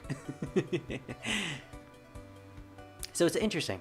This article brings up the fact that yokai can be affected by spiritual damage, spiritual attacks, or spiritual effects, which is technically classified as anything holy, anything having to do with religion in a sense, and also ghosts or spirits. Spirits have it's in the name, spiritual energy. Spirits have this innate spiritualism tied to them. That is what they are. That is what they always been. So a random spirit is very dangerous to yokai. They are essentially like one of the biggest banes to them. We're going to see later on in the franchise with certain mainline games that involve spirits, or divine spirits as they call them. Those are going to be very important to those situations. It's going to be very important to remember this particular information, that yokai cannot stand against spiritual energy. Alright, so potential harm: kidnapping, predation, livestock theft, and crop theft. That's a lot. Humans have no greater enemy than yokai. Yokai attack humans for food. However, most do not attack when they are full and satisfied. If the human population drops, yokai will face trouble as well. They do not eat only humans, but animals, birds, fish, vegetables, fruits, alcohol, and other things humans normally eat. I like the addition of alcohol there, Zoom. Still, they consider humans a delicacy above all else. They steal crops and livestock as well. This is also a serious problem. Yeah, indeed, Dylan. Hey, what's up? We're doing a read-along through a Touhou book. We're reading about articles pertaining to stuff about Touhou. So races like yokai and stuff, and certain characters. It's actually rather fun finding out about all this information that some of which I knew about, some of which I didn't. So my voice is starting to lose itself, though. That's the only problem with a read-along. You do it for too long, and you start to lose feeling in your voice. Basically, yokai are mugus. Hence why shrine maidens, magicians, and magical creatures are incident solvers. You know what? I never made that correlation. The fact that Marissa's magic is spiritual in nature. That's why her magic is able to harm yokai, or just magic in general, such as Danmaku. And they made the distinction that yokai have strong bodies. Even if you split them into 5 parts, they heal right away. So even if they are damaged significantly through Danmaku, they can still rejuvenate themselves. Which is why Danmaku battles is the big thing in Gensokyo. That's how you solve incidences, that's how you go through life. Countermeasures. Unless one thoroughly trains in fighting against them, yokai extermination is difficult. Yokai have a history of being physically stronger than humans, and trying to fight them may quickly end up as feeding them. However, the reason most yokai attack humans is because they need prey. That's why one should offer something else to eat in place of themselves. Offering a cow will save you from being attacked for a while. Then that's a little morally wrong, but yeah, okay. It's the world they live in, sadly. There are many that have a strong sense of duty and will befriend those who do not turn against them, but exterminating yokai is a different story. Humans regularly perform exterminations, but this is a custom passed down from ancestors. In Gensokyo, humans must exterminate yokai. And note 2 is, it is said that the balance of Gensokyo will crumble if they do not. For example, the Hakare Shrine Maiden is the most well-known specialist. In extermination, one does not use weapons that cause physical damage. Weapons with an origin are more preferable. Yokai are weak to spiritual attacks, such as names or traditions. So stuff like prayers and such are super effective against them. Okay, we have the first ever boss in the Windows era. Rumiya herself. Little Miss doesn't know how to count fingers. Sonanoka herself. It is with her that we found out that mankind doesn't know how to use the decimal system. Yokai of the Dusk, Rumiya. Ability, Manipulation of Darkness. Threat level, medium. Human level, or human friendship level, low. And main place of activity is unknown. Rumiya falls into the weaker category of yokai, but she possesses an ability that makes her surroundings dark, whether it is night or day. The darkness this yokai emits is a magical darkness. It's a magical spell that renders even torchlights useless, and humans that wander into this darkness have their field of vision reduced to almost nothing. It's pure darkness. This isn't just your everyday normal darkness. This is advanced darkness. And Rumiya is just doing the T-pose in the background. It is simple to drag people into the darkness and attack them, but she does not move with a group or other yokai, which is a relief. Her appearance is that of a young girl with red eyes and a red ribbon in her blonde hair. It is said that she wears dark clothes to blend in with the darkness, but since it is always dark around her, this is difficult to confirm. Okay, so I guess you can make the headcanon that she doesn't even wear clothes. Please don't make that headcanon. Perhaps she is best known as a monster of darkness and is normally feared. People who have directly seen her form and discovered her young appearance and are overcome with relief. It is possible that she covers herself in darkness to hide her appearance. Also, it is said that her ability to manipulate darkness is only a supporting ability, and that she uses pure power to attack humans. Since she looks like what she looks like, you cannot tell if she is really strong or not, but it is impossible to fight against her in the darkness. Not being able to see a way out is frightening. So yeah, a fun fact about Rumiya is that her ability to manipulate darkness, while it does sound powerful in essence, it is conveniently, and thankfully, making her weak, just an ability that allows her to turn things dark. She does not summon the power of darkness, which in itself is like an element or something like that, like you would see in most anime stories. No, darkness is just the sense of vision. She is able to make things dark, completely dark, no matter what time or day it is. Hence why she was a stage 1 boss and not really all that difficult. Eyewitness reports, quote, "I saw a large blob of darkness heading towards the forest. It was scary," end quote. Hikozemon. The large blob of darkness is believed to be this yokai. You must not approach it. Quote, "Then the large clump of darkness bumped into a tree and looked like it stopped moving for a bit. But it came towards me, so I ran away." Unquote. Hikozemon. She most likely bumped into a tree. Perhaps she cannot see outside the darkness either. Ooh. Note 1. Imagine that the blob of darkness suddenly becomes amusing. Yeah, imagine that, Akyuu. Well, that was something you don't see every day. Just casually sees the blob of darkness. Not caring about it whatsoever. It was too slow in escaping and got caught in the darkness, but I didn't encounter the yokai and slipped right through, end quote. Anonymous. Even if a human enters the darkness, the yokai inside might not notice. If that is the case, she most likely cannot see in the darkness she produces. Note 2. Perhaps she really... Perhaps she really is stupid. We got an idiot on our hands.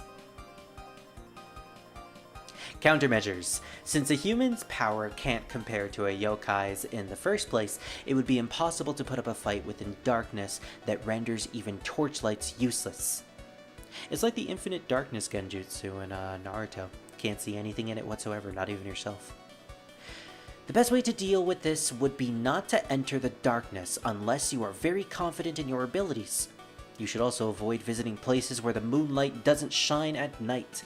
Rumia may be lurking there. Rarely there are cases of people who have run into Rumia while she was not emitting darkness. This was on the night of the new moon. This seems to be the most common time when Rumia, for some reason, does not use her powers, and witness reports flood in. There aren't many who have exchanged words with her, but it is doubtful you will be able to talk with her. It's probably dangerous to attempt a conversation. Even though she looks young, she eats humans. Yeah. She is still a yokai in nature. Despite the fact that she is one of the weaker yokais, she is still very, very dangerous. Also, that's a neat little bit of information that for some reason she never uses her power when underneath a new moon. That might have been when Rainbow and Marissa encountered her in Touhou 6. It might have actually been a new moon. Although, if I remember correctly, there was a full moon at the end of Touhou 6 when you're facing off against Vermilia in Stage 6. Well, technically, new moon and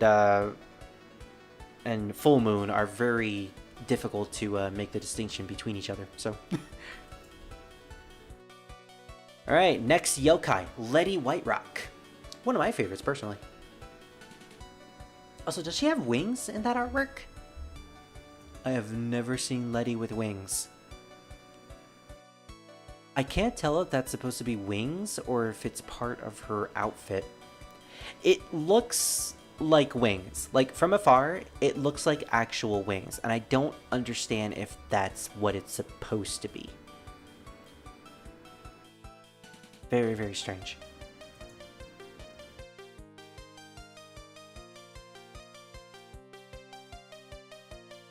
I like to imagine you can still see Rumia's cartoony eyes in the darkness. Oh my gosh. Yeah, you know what? I like that idea. She just has like the black mage eyes. They're all red. They're all yellow.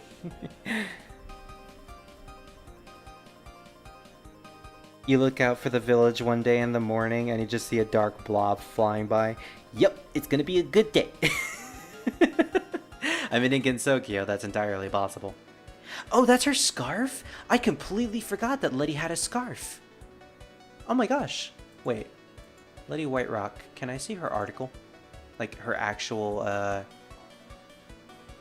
wiki page? I see something, an outline, next to her shoulders that do kind of look like a scarf. Let's go to designs. Gallery. Oh yeah, look at that. She has like a bit of a flaps for her scarf. Reimu just punting her with a bunch of amulets. Huh.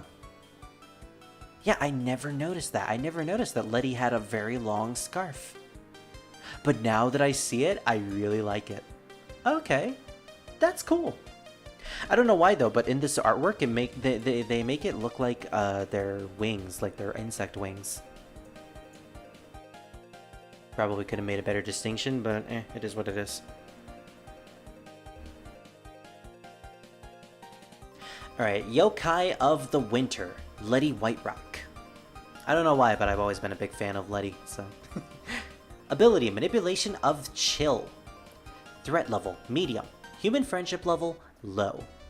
The main place of activity, Unknown, Winter only. There is a yokai that has only been seen during winter, a yokai that prefers cold places. Letty Whiterock is feared for ensnaring humans and freezing them, rendering them powerless to fight back. To keep it simple, she is a type of Yuki-onna, which I am very much familiar with. A yokai appears as a woman wearing light clothing that doesn't seem like it would protect her from the cold. She appears during usually chilly days, though it is unknown whether the chillness is due to her appearance instead. Just for reference sake, the Yuki-onna is also what Frostlass from Pokemon is based off of. Literally a woman in the deep cold. Usually wearing a yukata of some sort. The extreme chill might make you lose any will to fight.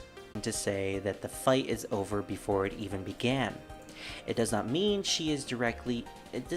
she directly makes the wind blow and snow fall.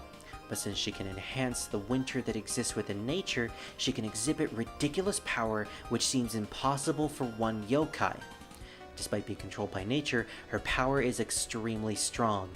After causing a thorough riot during winter, she suddenly disappears when spring comes. It seems she hides somewhere until next winter. So this article actually references something that was talked about in one of Aya's articles in Bohemian Red. I think it's Bohemian Red. Where she interviews Letty right after being defeated in Stage 1 of Perfect Cherry Blossom. Letty falls to the ground, Aya sees her, she interviews her, talks about the human that defeated her. And I think it's mentioned by Letty that she is powerful enough to create her own incident, but she chooses not to for some reason. I like to think it's because she knows that the protagonists are going to solve the whole winter crisis and bring spring back to Gensokyo, and knowing that it is a balance, that both seasons need to happen in order for balance to ensure to ensure balance continues. She doesn't try to fight it. But this continues the trend of saying that Letty is in fact powerful enough to be someone who can create an incident. Saying that her ability to that she can enhance winter, and her power is akin to that of making someone lose the will to fight due to it being so cold. I don't know, it makes her an interesting character despite not having much in the way of personality and appearances. She's only appeared a total of 2 times in a speaking role. But it's fascinating to know that there's a character out there who was in fact a Stage 1 boss, but due to circumstances, she wasn't as powerful as she actually is. She was just testing the protagonist in a way. Eyewitness reports. Quote, "I only seen her on a cold day," end quote. Anonymous. "Probably because of such reasons, this yokai does not leave a good impression." Mole. Quote, "When there's a snowstorm outside, I can't go outside because I'm afraid she might appear. However, my house is safe because it has good heating." Oh! End quote. The owner of Korindo. Interesting. I know who that is. We haven't met him in the context of these streams yet, but I know who that is. Rinosuke. "I would advise that people go out only on clear days during winter if possible." I'm glad that he actually got a reference in this. "However, if you shut yourself up in your house for a long time, the snow piled up on the roof will cause your house to collapse, so beware." Makes sense to like Letty, she's pretty cool. See what you did there, freak. Nice pun. Countermeasures. The thing called chill is very troublesome. It is not a physically thrown cold object, like, note 2, like that of a certain fairy, but something that lowers the temperature in the whole area. Even healthy people can become sick. Even active people become inactive. They lose their will, they lose their fighting spirit. There may be no way to completely avoid it. First and foremost, wear warm clothes. This is the most important thing. Okay, so It's not the fact that she forces you to lose the will to fight, it's the fact that she makes it so cold that it's impossible to stay proactive in the fight. Because obviously, when you're cold, when you're shivering, it makes it really difficult for you to perform actions that would usually be very easy.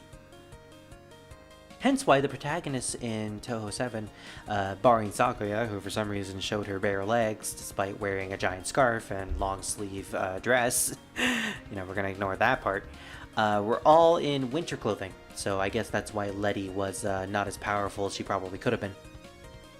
In a sense, I still like to think that she was holding back in a way.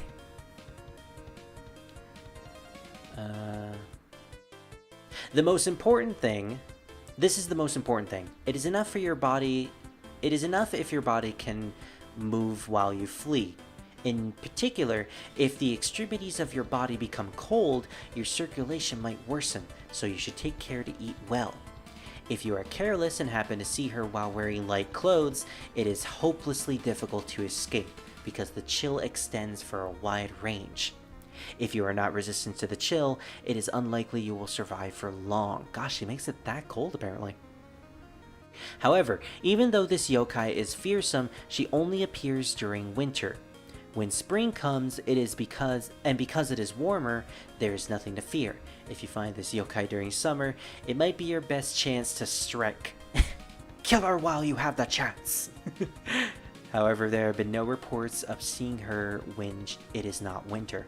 So there's a running fan theory about Letty, where whenever it becomes spring/summer, Letty, being the embodiment of winter in a sense, leaves the world, the physical world, by melting.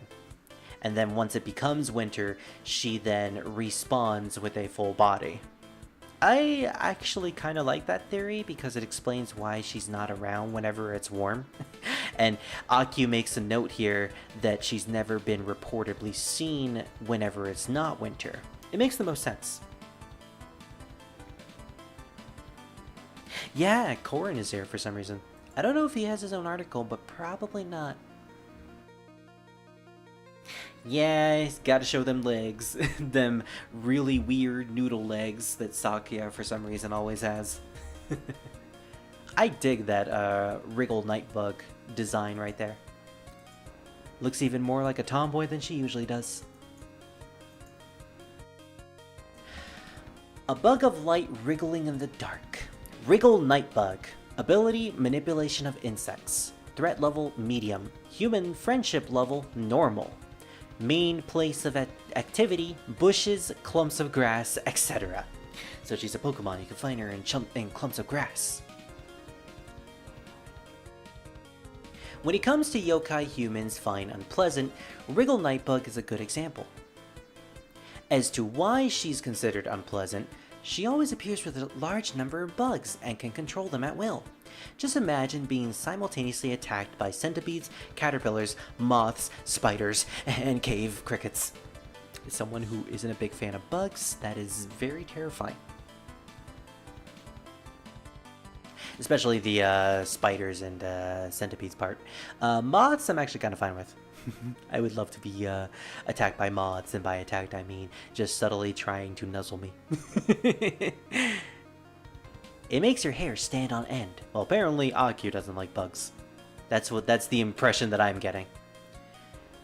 This yokai appears similar as a human child. Or child.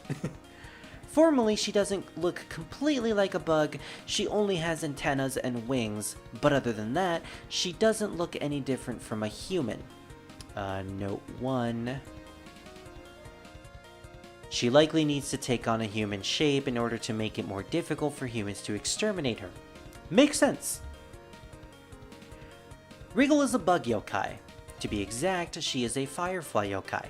Fireflies, unlike most bugs, are popular with humans. Since the type of bug can avoid being exterminated by humans, it's easy for them to mature into yokai. In addition, butterflies are similarly quite popular with humans, so it's easy for them to become yokai. This also implies that Wriggle might be a mutation from a firefly who apparently lived long enough to end up becoming a yokai. At least that's the implication that I'm getting at. Long ago, bug yokai were equal to Oni and Tengu in terms of inspiring fear. I can imagine why. But lately they've lost that prestige. The fact that this bug yokai, who could be called the bug's leader, has the appearance of a young girl, could be considered a symbol of this. The reason why the bug's power has radically declined needs to be investigated, possibly because entomology has become a common thing in the real world, and the study of bugs and insects are a household thing that has been taken to the point where there aren't many people in the real world who are as deeply afraid of insects as they used to be. I mean, I'm still deeply afraid of insects, but at the same time, not as much people as there used to be. I should make note, by the way, that while I am doing this session, the light in my room has given out, and it is like 5:30 p.m. where I am. This is usually around the time where the sun starts to set outside, and it is almost setting. Like, give it another 30 minutes and it should be, the sky should be dark. So the only light source that I have in my room is my computer screen. And while I'm talking about bugs and thinking about them, I'm like, okay, I'm looking behind me. I'm making sure there's no bug. Like, the biggest fear that I have is insects. Moths I'm okay with. Some forms of small harmless insects I'm okay with, but when you go into like the really creepy looking ones, like ugh. I think in Bohemian Archives she said she goes to sleep every other season. Okay. So Letty says she goes to sleep every other season, but that could also be implied that, oh, she disappears, like she goes to sleep mentally and physically, as in like she disappears. I mean, that's the interpretation. That's the interpretation that I have. The headcanon. I know that like it may not be the exact canon that a lot of people have, but it is what it is. I like the fact that we can have our own headcanons for things Touhou related.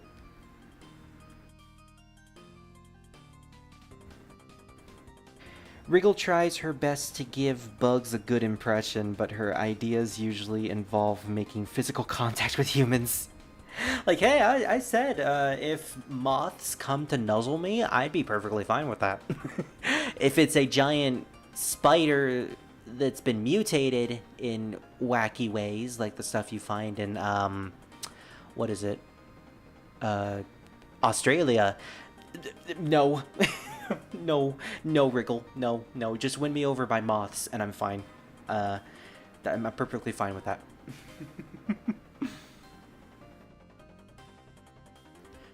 Where was I? Oh, right. Eyewitness reports. Quote, I lifted up a big stone and there was a whole bunch of bugs under it. It was gross. End quote, anonymous. This may not have much to do with this yokai, but it's technically a report regarding bugs.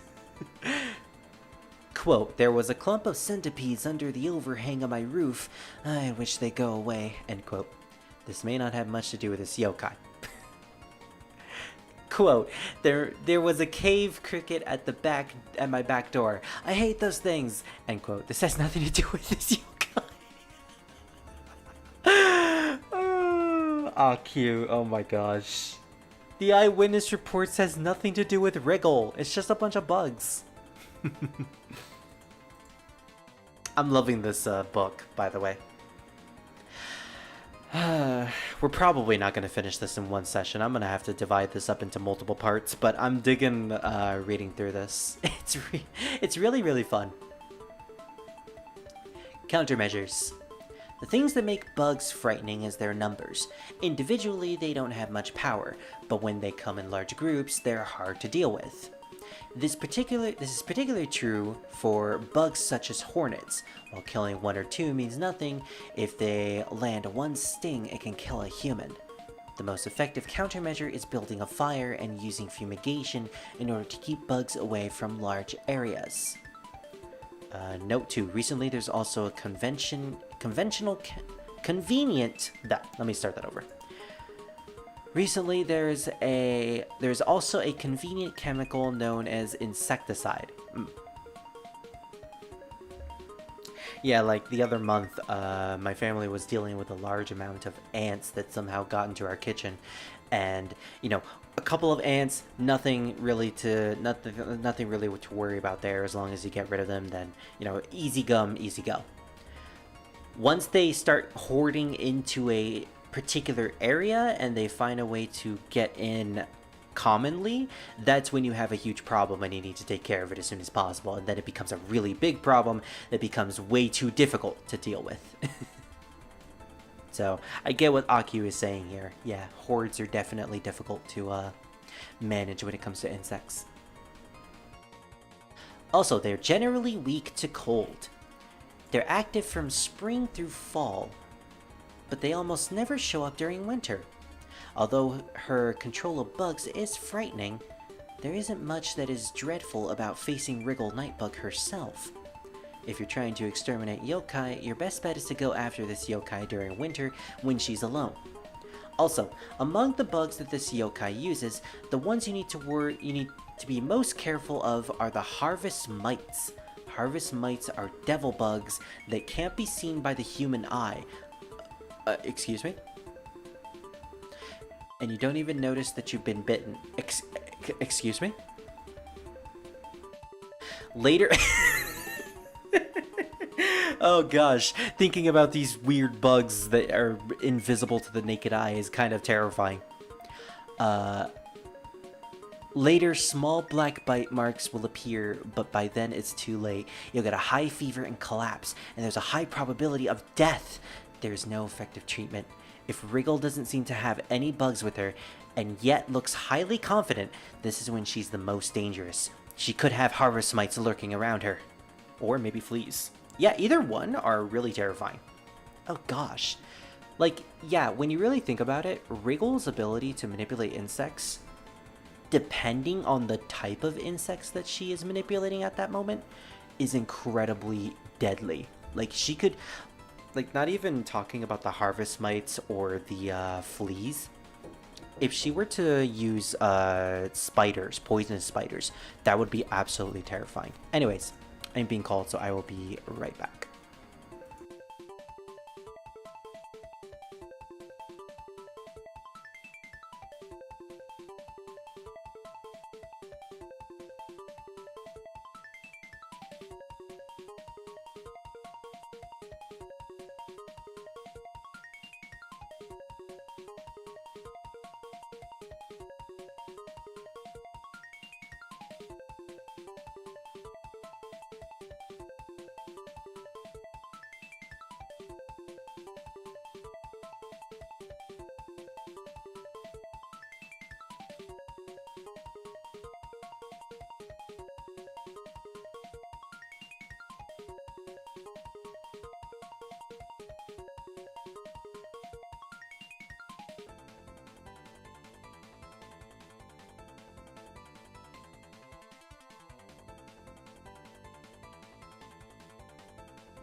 Okay, after dealing with my bug trauma, I'm back. Gosh, yeah, like I was saying, the ability to manipulate bugs is incredibly terrifying, depending on the type of bugs you use. We have this very poisonous type of spider called brown recluse in my area. One bite from them is a high probability of death. They are that deadly, and they are incredibly small, so you can barely see them. It's only by the color and the distinct design on their thorax that you can tell that is the most deadliest bug in the world.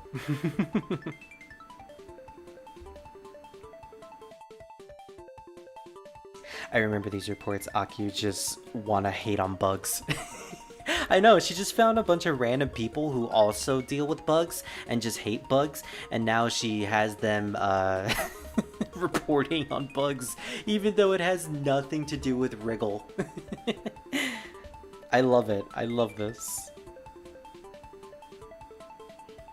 Most of the characters here are pretty deadly if they fully utilize their powers, which is essentially why the spell card rules were invented in the first place.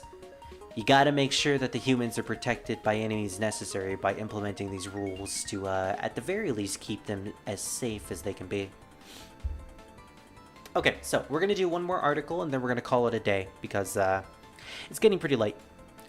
I am definitely going to split this book into multiple parts. This will probably be the whole, you know what? This will be the Christmas thing. I was thinking of what I could do for Christmas for this year. Reading through Perfect Memento is going to be the Christmas gift for my channel. And hopefully we can finish this by the time New Year's comes by. May have to change my plans about Touhou Soccer and Luna Nights a little bit. We may have to push back Touhou Soccer a little farther than anticipated, maybe by a month or two.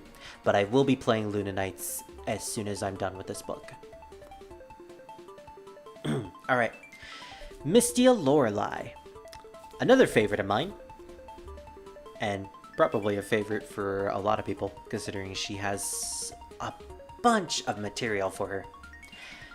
The Night Sparrow yokai Mystia Lorelei. Her ability is causing bewilderment with her song. Her threat level is medium.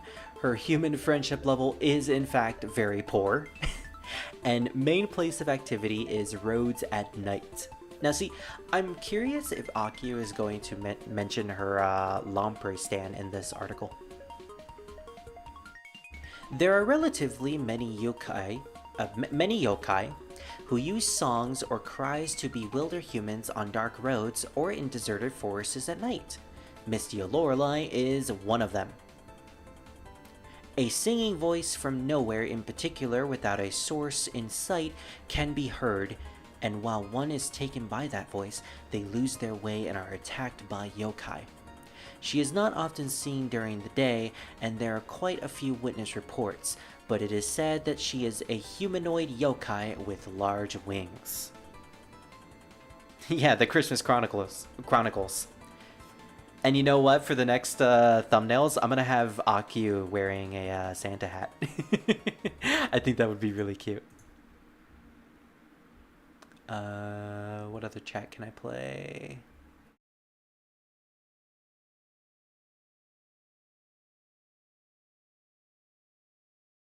Let's go with Eastern Wind.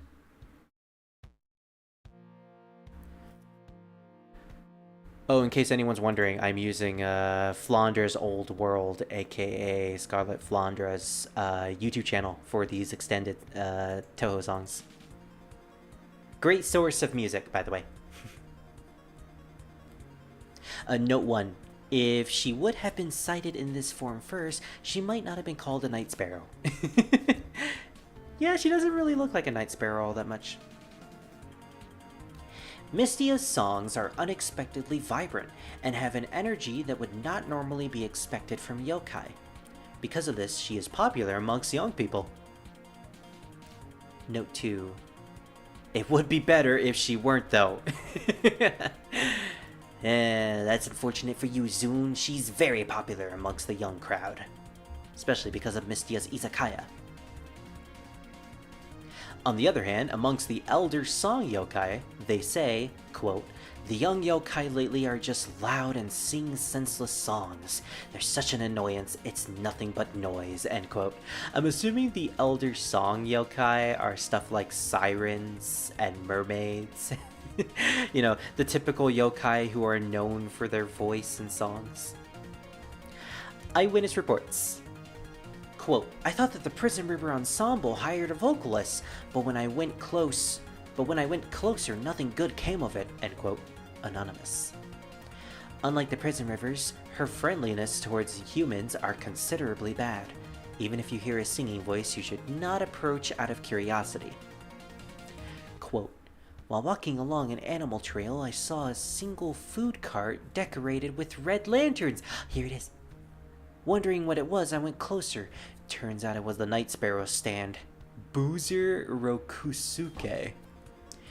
There are rumors that she has started a food stand. Perhaps yokai can also become bored. That's definitely not a night sparrow, quoted in quote. So nanoka. I think so too. Yeah, unless you're coming to buy her food, then you'll probably be fine. That seems to be the case at the very least. Countermeasures. The only time anyone is affected by this song is when they are walking alone.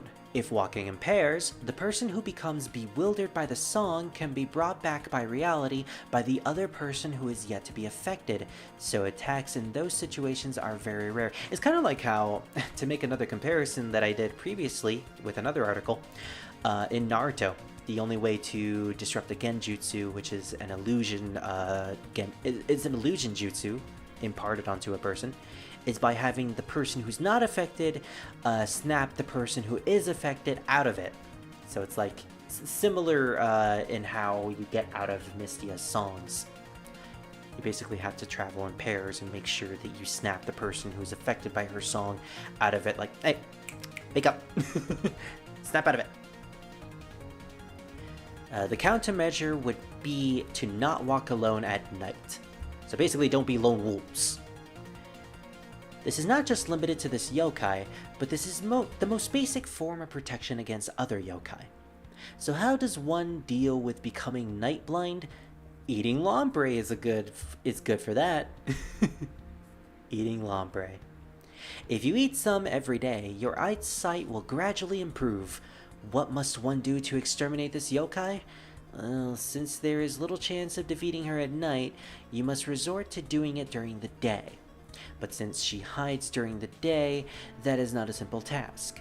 The most effective extermination method is to set up a trap. Bird lime is effective. In the evening. So you should set up a trap in the evening. And if you find that she is caught in the trap by morning, extermination follows from there. If you do not regularly exterminate this kind of yokai, she will eventually appear in the human village, so make sure to exterminate them once in a while. So that implies that exterminating a yokai in Gensokyo doesn't necessarily mean it's the end of that yokai. I mean, Reimu's job is to exterminate yokai, but from what we have seen, the extermination method is just beating them up and then throwing them back into the wild with the rightful punishment.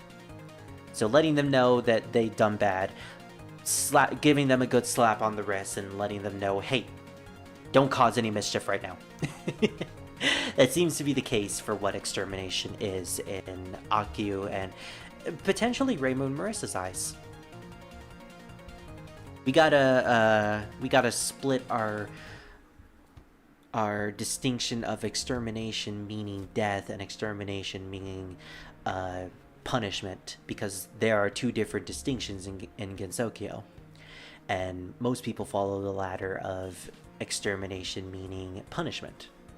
So that's an interesting distinction that we gotta remember. Love seeing Zun's surprised reaction to what characters are popular. Yeah, I remember that. Zun was genuinely surprised by the fact that Mystia and Flandra were some of the most popular characters. Flandra apparently surprised him the most because he thought she was just a random character that nobody cared about. And then that's why he brought her back in Touhou 17.5. And now she's apparently in Detective Satori as well. Cheating Detective Satori. So she's become a very prominent character in recent years. Alright, so looking at the articles that we've read so far, we have gotten through 40 pages of the book already in less than 3 hours. We're at 2:40. We're at the 2 hour and 40 minute mark. And we have a total of 166 pages. Yeah, okay. I think 40 pages per day is a good amount that we can do. Eventually, we'll get to a point where we'll start getting into some really interesting content that we probably don't have much information about. So I should probably stop looking forward. Gonna need a good slap on.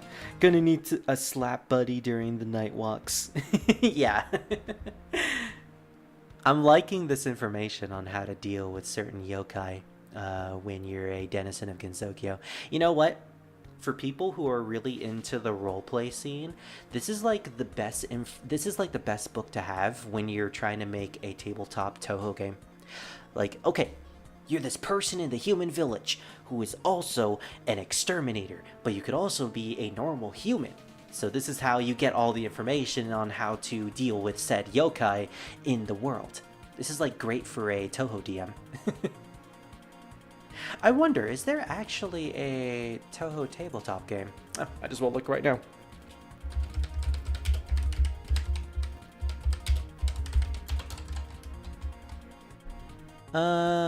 Oh right, I did actually look this up. Danmaku, an official site. Danmaku Yugi Flowers is a tabletop RPG created by Devent. Designed for the players to create their own characters and have adventures in Gensokyo. Ooh, created in 2008. Grimalkini, sorry, that was a difficult word, is working on a total overhaul of the game in order to make it fun and easy to play for Western fans of the game. Due to incomprehensible rules and statements in the original system, you can find it in the external links section on this page, and it is currently near complete state. Oh, that's pretty cool. Alright, so I'm definitely saving that, yeah. I know, right? 166. I actually thought this was just gonna be like one session. Nope. After looking at the page amount at the beginning of the stream, I quickly realized that, yeah, this is gonna take a while. It's a pen and paper role-playing game. I'll have to remember this for the inevitable future. And we also have Danmaku official site. This I apparently looked up a while back. It's a curtain fire card game inspired by Touhou. So you have a children's card game known as Danmaku. 4 to 8 players created by fans of Touhou. Choose your favorite character and visit the fantasy world of Gensokyo. Here, incidences keep occurring one after another, and as usual, it is up to the heroine to put a stop to it. Figure out who's friend or foe, or friend and foe. I like that distinction, friend and foe, because of course, they're going to be both. And utilize the spell card system to blast them out of the sky.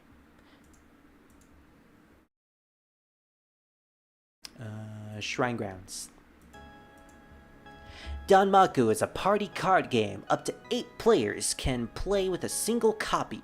With its glorious anime-styled illustrations and shooting game-inspired mechanics, Danmaku is a love letter to the Touhou franchise and can be enjoyed by fans of Touhou and card games alike. Follow us on Facebook and or Twitter. Oh, look at that, and they're still updating to this day. Great card art, I gotta say. Oh my gosh, Reimu with a wolf? What? I want to see that. Oh my gosh, look at her. She's hugging a wolf. Yomu's showing off some leg there. Yukari being Yukari. Definitely being Yukari. And we have Hieda no Akyuu on the bottom right. Probably filling out some of the articles that we might have read today. This looks really cool. The fact that they have some really good... Oh my gosh, Marissa with a spoon! Why does Marissa have a spoon? I don't care. I love it. Well done, Marissa. Well done. I love it. I love you.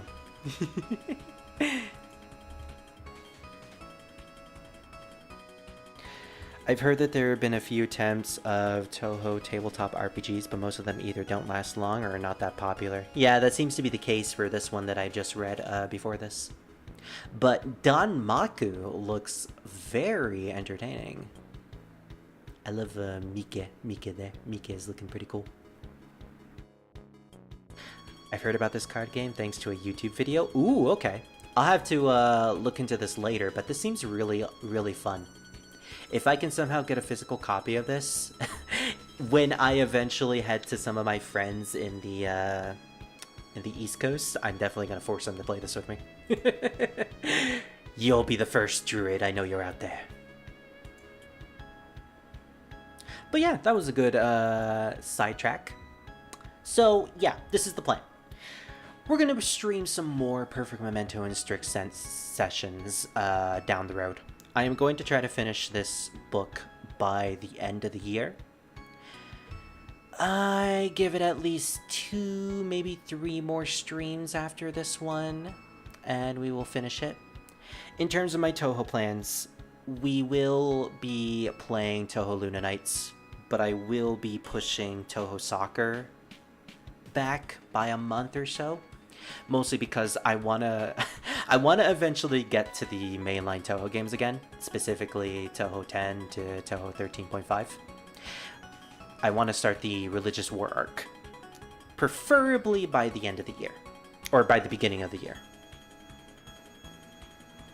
Touhou Ibun Senkai is basically just a complex Touhou monopoly.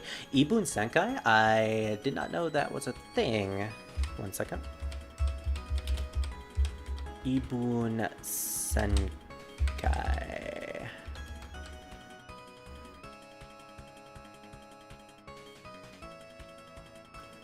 It's on Steam. Oh. Now in English. Okay. English version available, a classic Monopoly-like game with 20 plus Touhou characters and 10 official maps, custom level editor, ooh, that sounds exciting, double resource system, money and crystal, electric dispatching, SP required dice throwing, and weather system bring you to a whole different gaming experience. It was released in 2019. Did I know about this? I think I might have known about this. Wow, this looks really impressive. So it's a Touhou-styled Monopoly. The graphics look pretty impressive. Do I know anything about Team LUR? What other games have they created? Okay, so it's just this one. Yeah, it's just Touhou Ibun Senkai. It's good to know. I'm going to add this to my wish list. I'm definitely going to be playing this. Does it have online co-op, though? Single player, shared split screen, PvP, split screen co-op. No online, but this is perfectly LAN co-op. Lane co-op. Yeah, doesn't seem to have online co-op, but it is remote play friendly, meaning I could play with some of my friends through remote play. Oh my gosh, I am digging the Marissa sprite.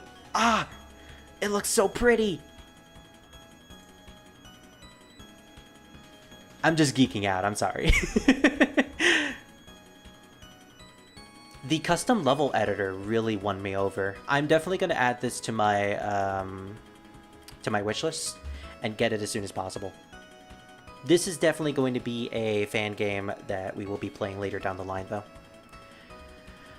But yeah, going back to my original plans, we're going to do some more Perfect Memento and Strict Sense sessions later on. I think 40 parts per session is a good amount. After we finish Perfect Memento and Strict Sense, we will be playing Touhou Luna Nights, and maybe we will be doing a throwaway session for Touhou Library Survivor. After that, we will be going back to the Touhou main games with Touhou 10, Mountain of Faith, and continue with the next big arc in the story. Except unlike Monopoly, it's actually fun. It's got a big campaign too. Oh, I love me some campaigns that are tied to Monopoly-like games. Dokapon Kingdom being like the biggest outliner for that. My gosh, Dokapon Kingdom is so much fun. But yeah, I'm looking forward to this. I'm looking forward to reading more of these articles because these are genuinely fun. Alright, well, with that said, I think it's time we call it a stream. In terms of the next time I will be streaming Perfect Memento and Strict Sense, I think it will be either Friday or Saturday. It'll be either Friday or Saturday. I do have an appointment on Friday early in the day, so in the event that I feel a little under the weather after the fact, I will change it to Saturday. But look at my channel for the inevitable preview stream that I will be uploading, so that you will know exactly which date we will be doing more of Perfect Memento in strict sense. With that said, thank you guys for joining. We will continue this next time, and I'm going to look very much forward to this. So, have a good night, and see y'all later. Bye! As Tiny Marissa continues to dance, she gets progressively bigger. She will become as big, bigger than me! The stream shall end with Big Marissa.